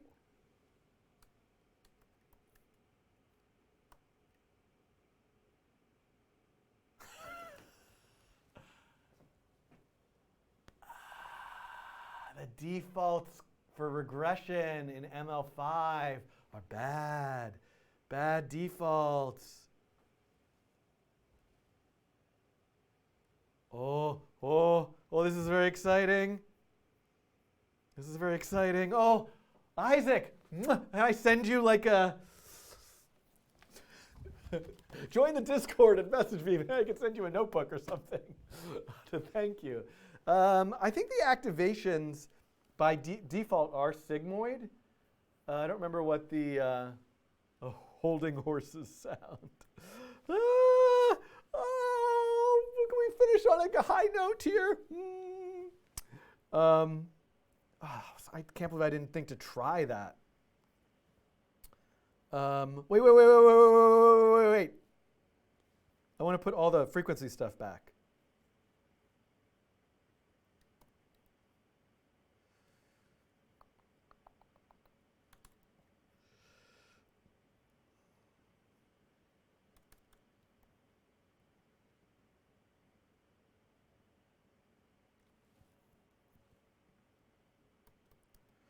Can't remember if I collected this data now, not normalized or what.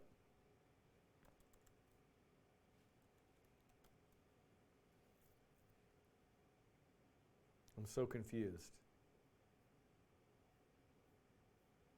Wait a sec.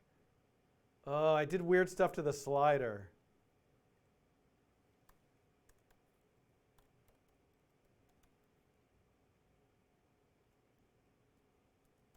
Let me try collecting the data again.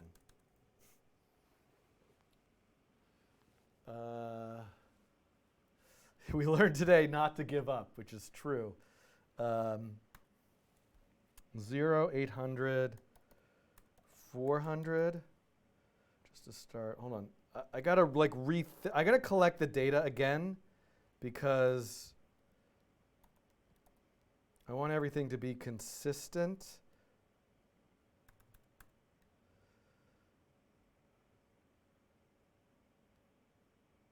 So let's make the slider go between 200 and 800. We'll start at 440.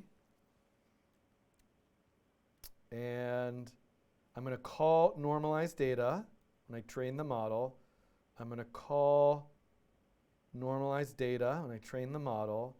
And then in prediction, when I get the results, I can just use the value to set the frequency and the slider. Okay.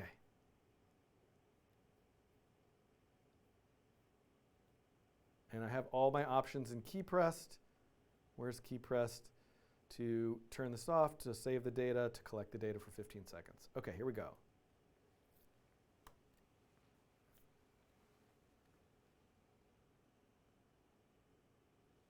Oh, whoops. I have to also put back this.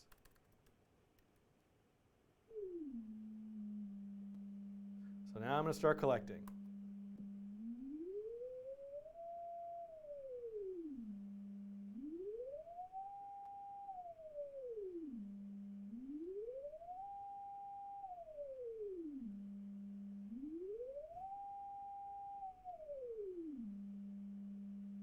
Okay, train the model. Let's save the data.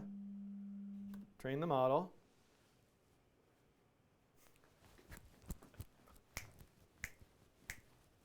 Working, working, working, working, working, working, working, working, working, working, working, working, working, working.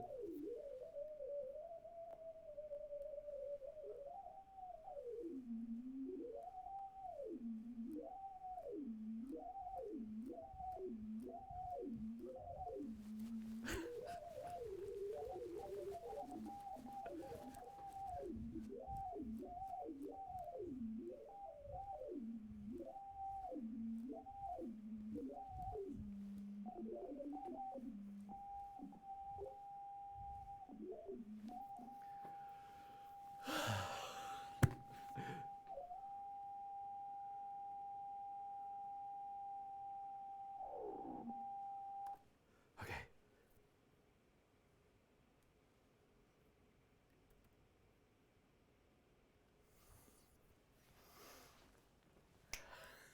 I'm like, I don't even know what to do now. Okay. All right. Oh my God. I feel like I need to do all this again. Not really. I don't mean like all of this again. I have to pee so bad right now. I also need to go home. Well, it's 5 o'clock. I'm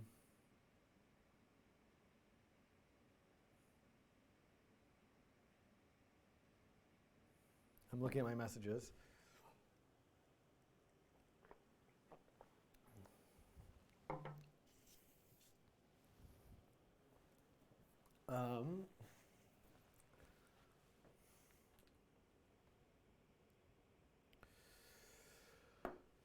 Okay, all right. So now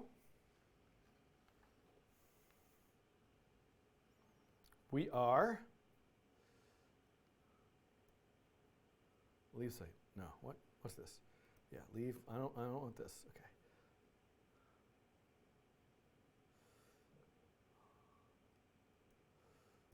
Okay.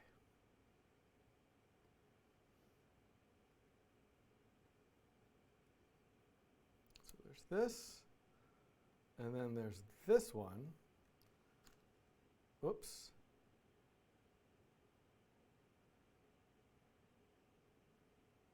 Oh, yeah, okay. Okay.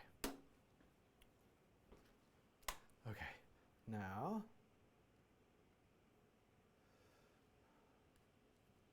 let me just train this one more time.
Okay.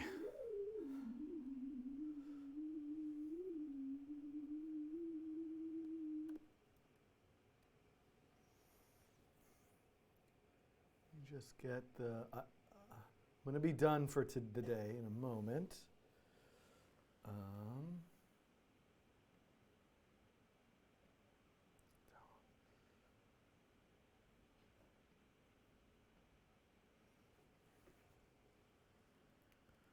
So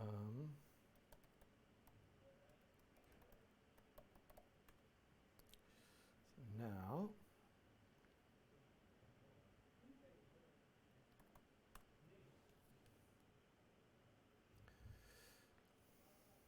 pixel regression.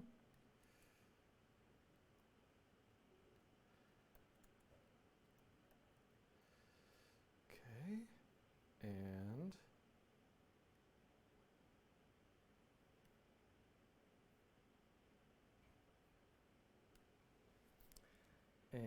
let's see, pixelfreak.json.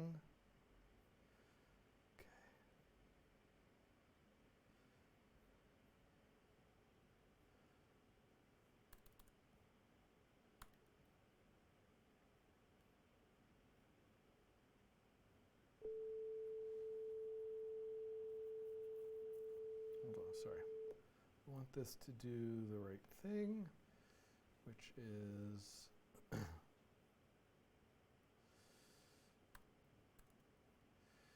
I'm just going to change this to, that's fine.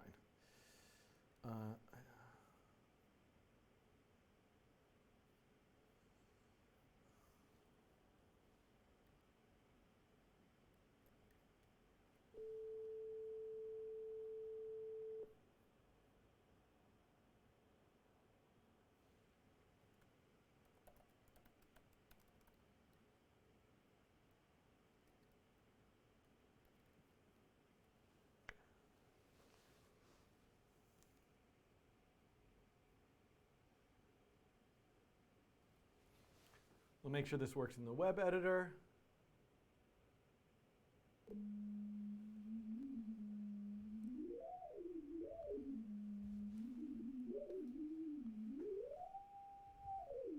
Okay, awesome.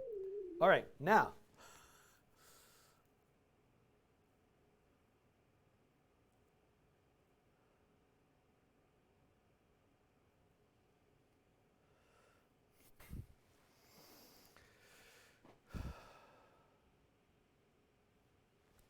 All right.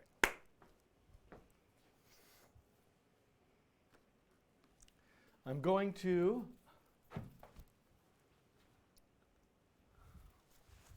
go away in a moment.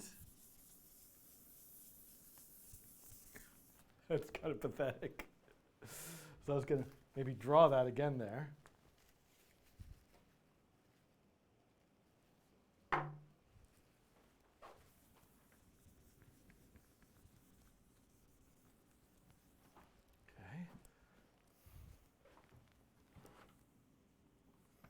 All right.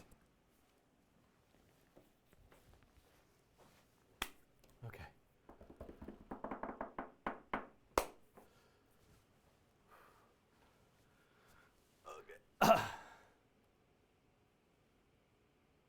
Wait, what?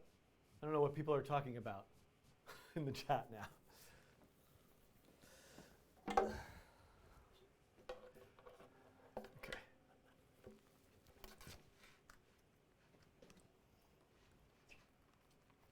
Okay. Drunken science. I did, and you're about to see.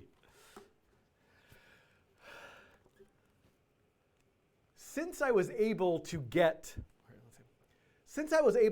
this image classifier, very basic 2-layer vanilla neural network image classifier in ML5 to work to know if I'm in front of the camera or not, I thought let's just try it with a few different objects and see how well it works. So I collected a whole bunch of data. I collected a bunch of images of this ukulele, this coding train notebook, and Rubik's Cube. And I think you'll see that if I show it the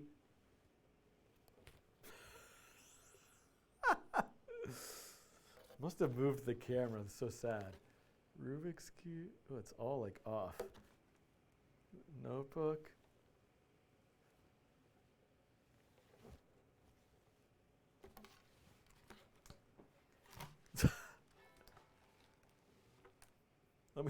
Not that training the model again will do anything.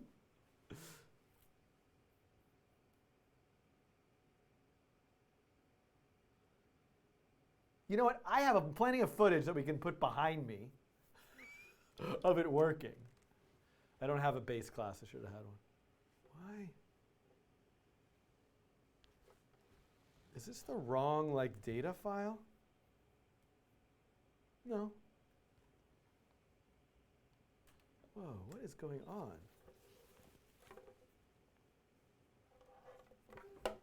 Oh, I wasn't standing in front of the camera? Ukulele.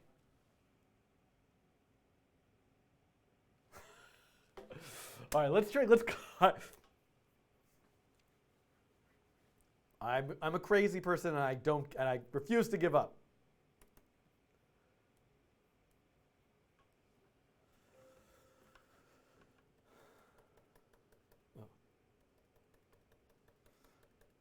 I'm going to give it a bunch of examples of this ukulele.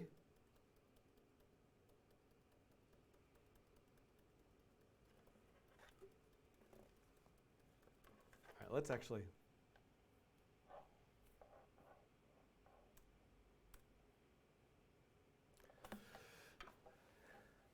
So I'm pleased that that worked. Let's see how it performs. I don't know how this is going to get edited, but ours ukulele. All right, here we go. I'm pleased that that worked. I probably shouldn't, but I just want to try having 3 outputs. So let's try something similar to what I did in my previous videos using Teachable Machine to train an image classifier. And we'll look at this ukulele, coding train notebook, and Rubik's Cube. So let me collect a whole lot of data. I'm going to press U for ukulele, R for Rubik's Cube, and N for notebook.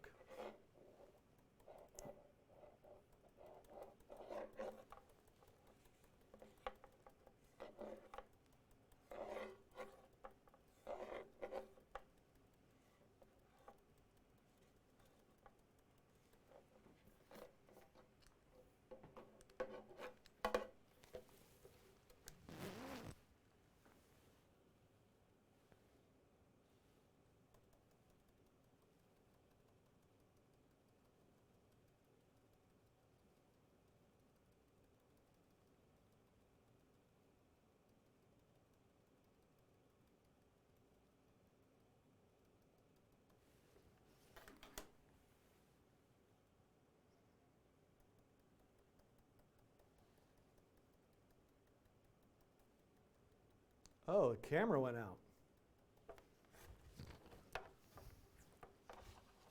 That hasn't happened in a while.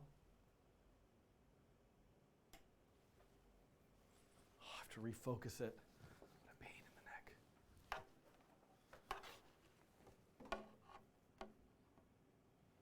I have to refocus it. Hold on.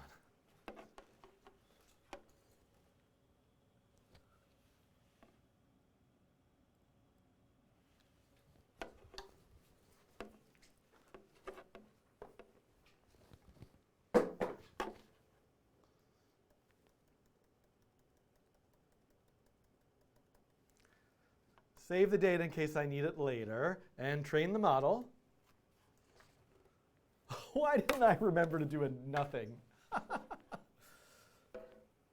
right, so now, ukulele, U, N for notebook. And can we get an R? Can we get an R? Can we get an R?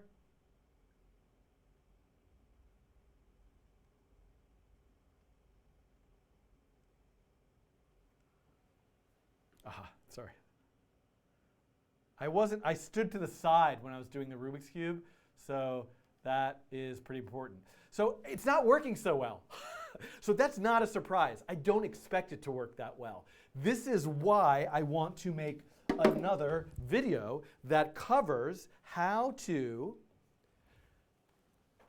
take this very simplistic approach and improve upon it by adding something called a convolutional layer. So what is a convolution? What are the elements of a convolutional layer? How do I add one with the ml5 library?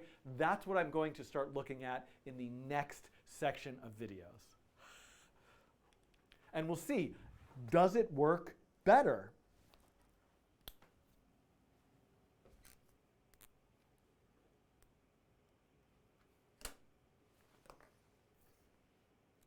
But before I go, I can't resist just trying one more thing. So I actually just rewrote this example very quickly.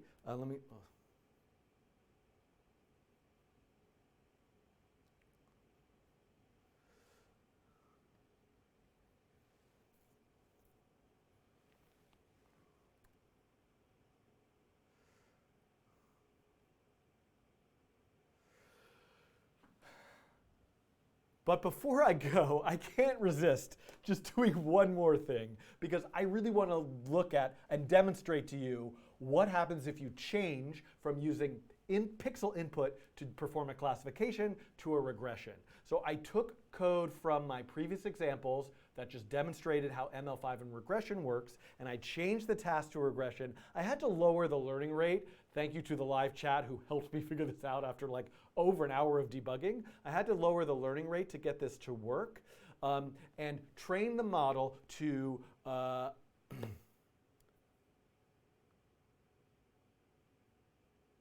did I do?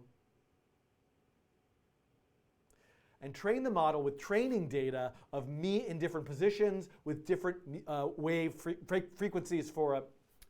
And I trained the model with me standing in different positions associated with a different frequency that P5 sound library played. And you can see some examples of me training it over here. And now I am going to run it and see if it works. And that will be the end of this video.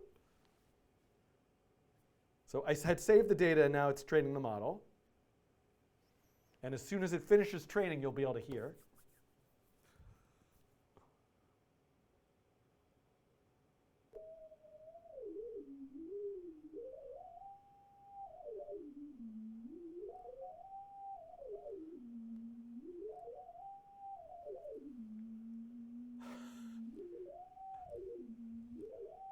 All right, so I will leave that to you as an exercise. I'll obviously include the link to the code for this in the video's description or on the webpage on thecodingtrain.com with this particular video. I can come back and implement it. You can go find the link to the live stream where I spent over an hour implementing it. But I'll leave that to you as an exercise. See if now you follow this video and have image classification working, can you change it to a regression and have it control something with continuous output?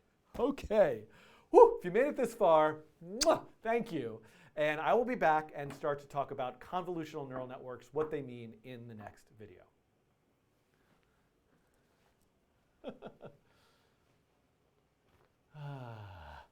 All right, this is it, everybody. I've got to go. I mean, I'll be back next Friday for sure. If I can get back earlier, because I really want to build an autoencoder. I'm very excited about this, which I don't know how I'm going to do. What did you use for Chrome dark mode? Asks David Snyder. Oh, I don't know. To be honest, I have no idea. I'll have to look that up. Ask me in the Discord. Okay, remind them to join the Discord server at the end.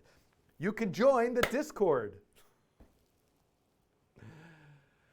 There's also a new Coding Train store, which you can find at going to standard.tv/codingtrain. And there's some stuff here, like this handy notebook that you can use for image classification.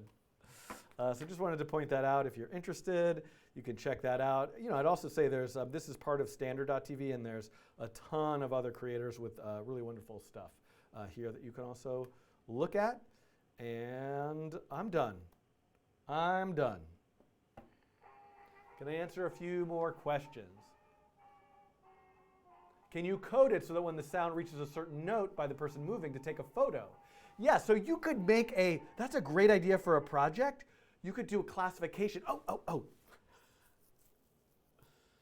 The name of the Discord server. It's called Coding Train. There's a link in this video's description, and if somebody could paste it into the chat maybe, but in the video's description there's a link to the Discord, to the invite.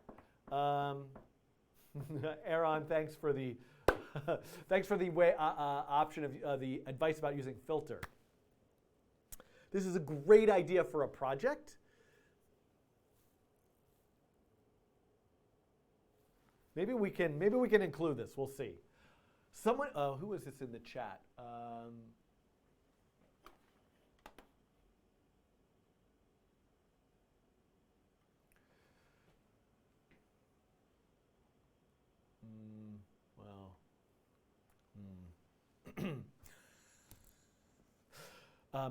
A great idea just came up in the chat, by the way, that you could think about also as an exercise.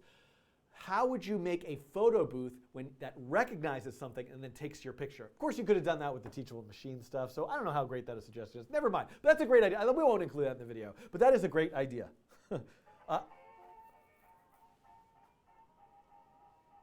Maybe I can manage to get the Discord link in the chat.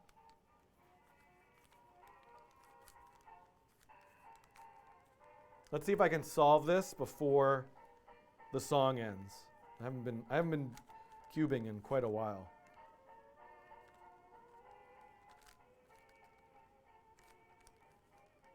I feel the pressure.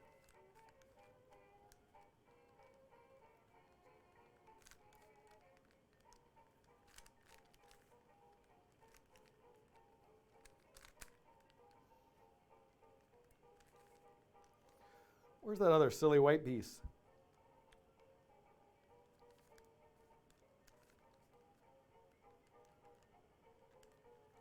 Oh my God, I'm losing my mind.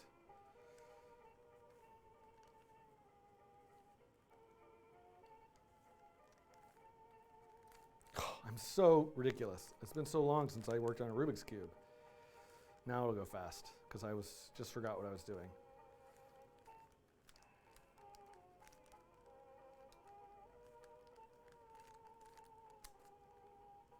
How much time do I have? Oh, I have 1:20. I'm going to be fine.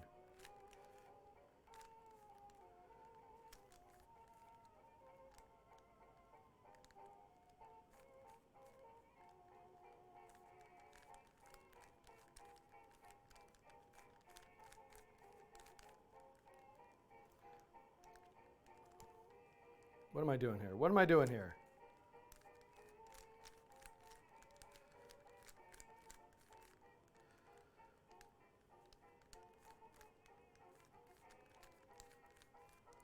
"46 seconds. 46 seconds left." Oh, there's more? Oh, so it's going to be cutting it really close. I'm going to have to get lucky here.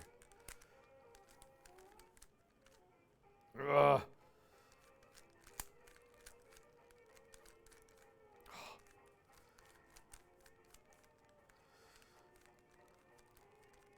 I hate this cube. It's not a good one. Oh, 14 seconds. Oh, I can do it. Oh. No, I started to panic.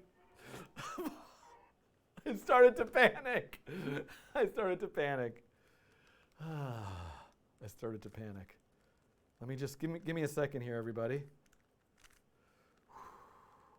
Okay.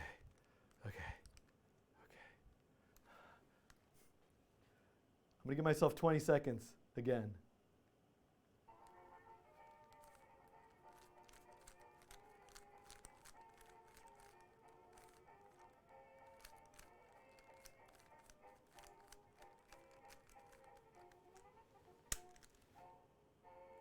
A little bit of time to spare. Thanks everybody for watching. I will see you next week.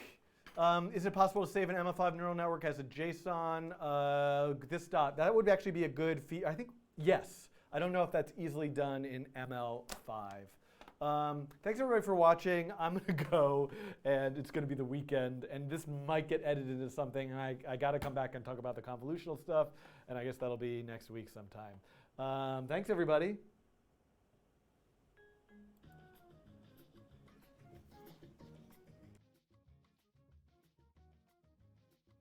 Actually, I forgot. I usually like to play at the end the songs with words in them. As always, I always forget the this dot, this dot, this dot, this dot. I'm going to do this dot, this dot. I'm going to do this dot, this dot, this dot. I'm going to do this dot, this dot. I'm going to do dot.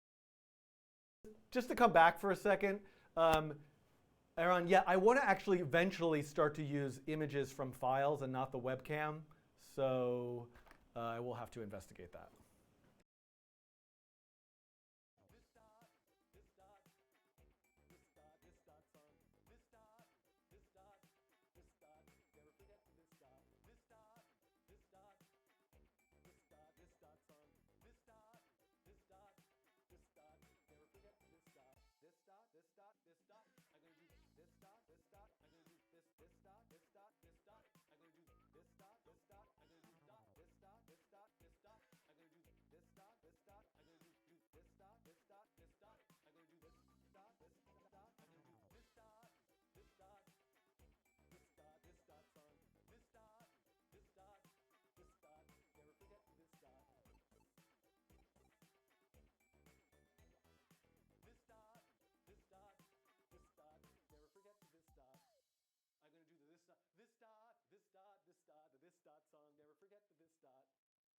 Somebody compose that song for me. So this is random, this is noise, Perlin noise that is. In the core random algorithm, the actual random algorithm itself, those numbers aren't related at all. You pick, like, I'm picking random numbers between 0 and 10. 9, 2, 7, 6, 1, 9, 4, 8, 9, 2, 1, 3. I pick 9 a lot apparently. But with Perlin noise, I might pick numbers like this.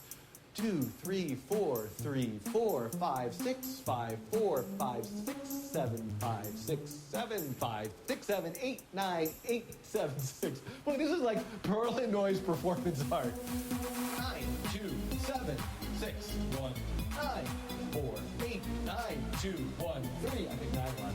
2, 3, 4, 3, 4, 5, 6, 5, 4. Well, this is like Perlin noise performance art. 7, 5, 9, 2, 7, 6, 1, 9, 4, 8. But with Perlin noise, I might pick numbers like this.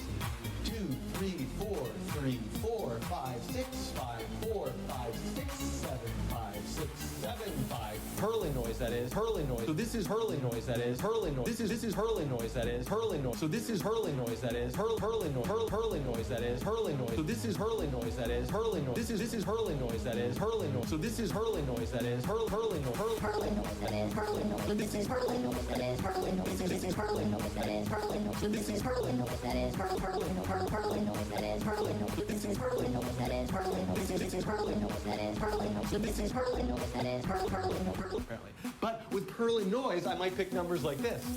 2, 3, 4, 3, 4, 5, 6, 5, 4, 5, 6, 7, 5, 6, 7, 5, 2, 3, 4, 3, 4, 5, 6, 5, 4, 5, 6, 7, 5, 6, 7, this is like Perlin noise performance art.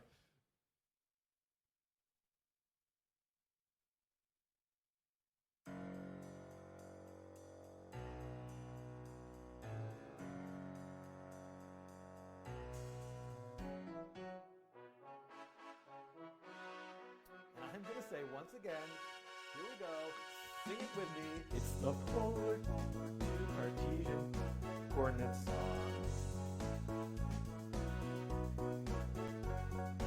It's the polar to Cartesian coordinate song.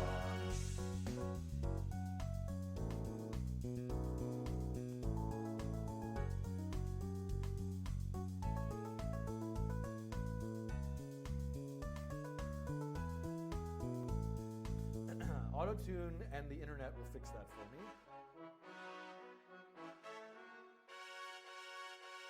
Sing it with me. It's the polar to Cartesian coordinate song.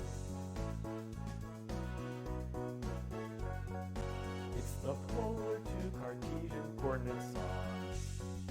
It's the polar to Cartesian coordinate song. It's the polar to Cartesian coordinate song. Unicorns and rainbows and cupcakes. What else is there? Yes, kittens. Thank you very much. Kittens and rainbows and cupcakes. Notice that. Look what I get. I'm really losing my mind. Okay, let's do it. Kittens and kittens and kittens and kittens. Kittens and kittens and kittens and kittens. Kittens and kittens and kittens and kittens. Kittens and kittens and kittens and kittens. Kittens and kittens and kittens and kittens. Kittens and kittens and kittens. Kittens and kittens and kittens and kittens. Kittens and kittens and kittens and kittens. Kittens and kittens and kittens and kittens. Kittens and kittens and kittens and kittens. Kittens and kittens and kittens and kittens. Kittens and kittens and kittens and kittens. Kittens and kittens and kittens and kittens.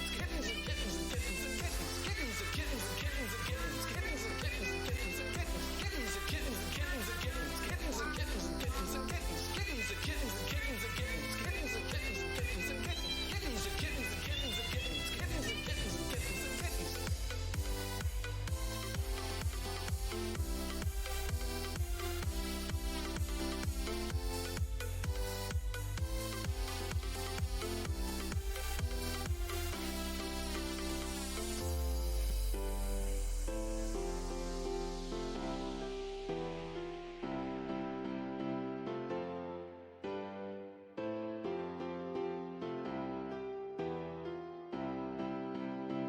I feel just sort of like a nice feeling of relaxation. Everything's going to be okay today. Dream is not broken. It has not frozen. This is a wonderful thing. Okay, we're going to do it. I'm really getting to something. I need my sound effect.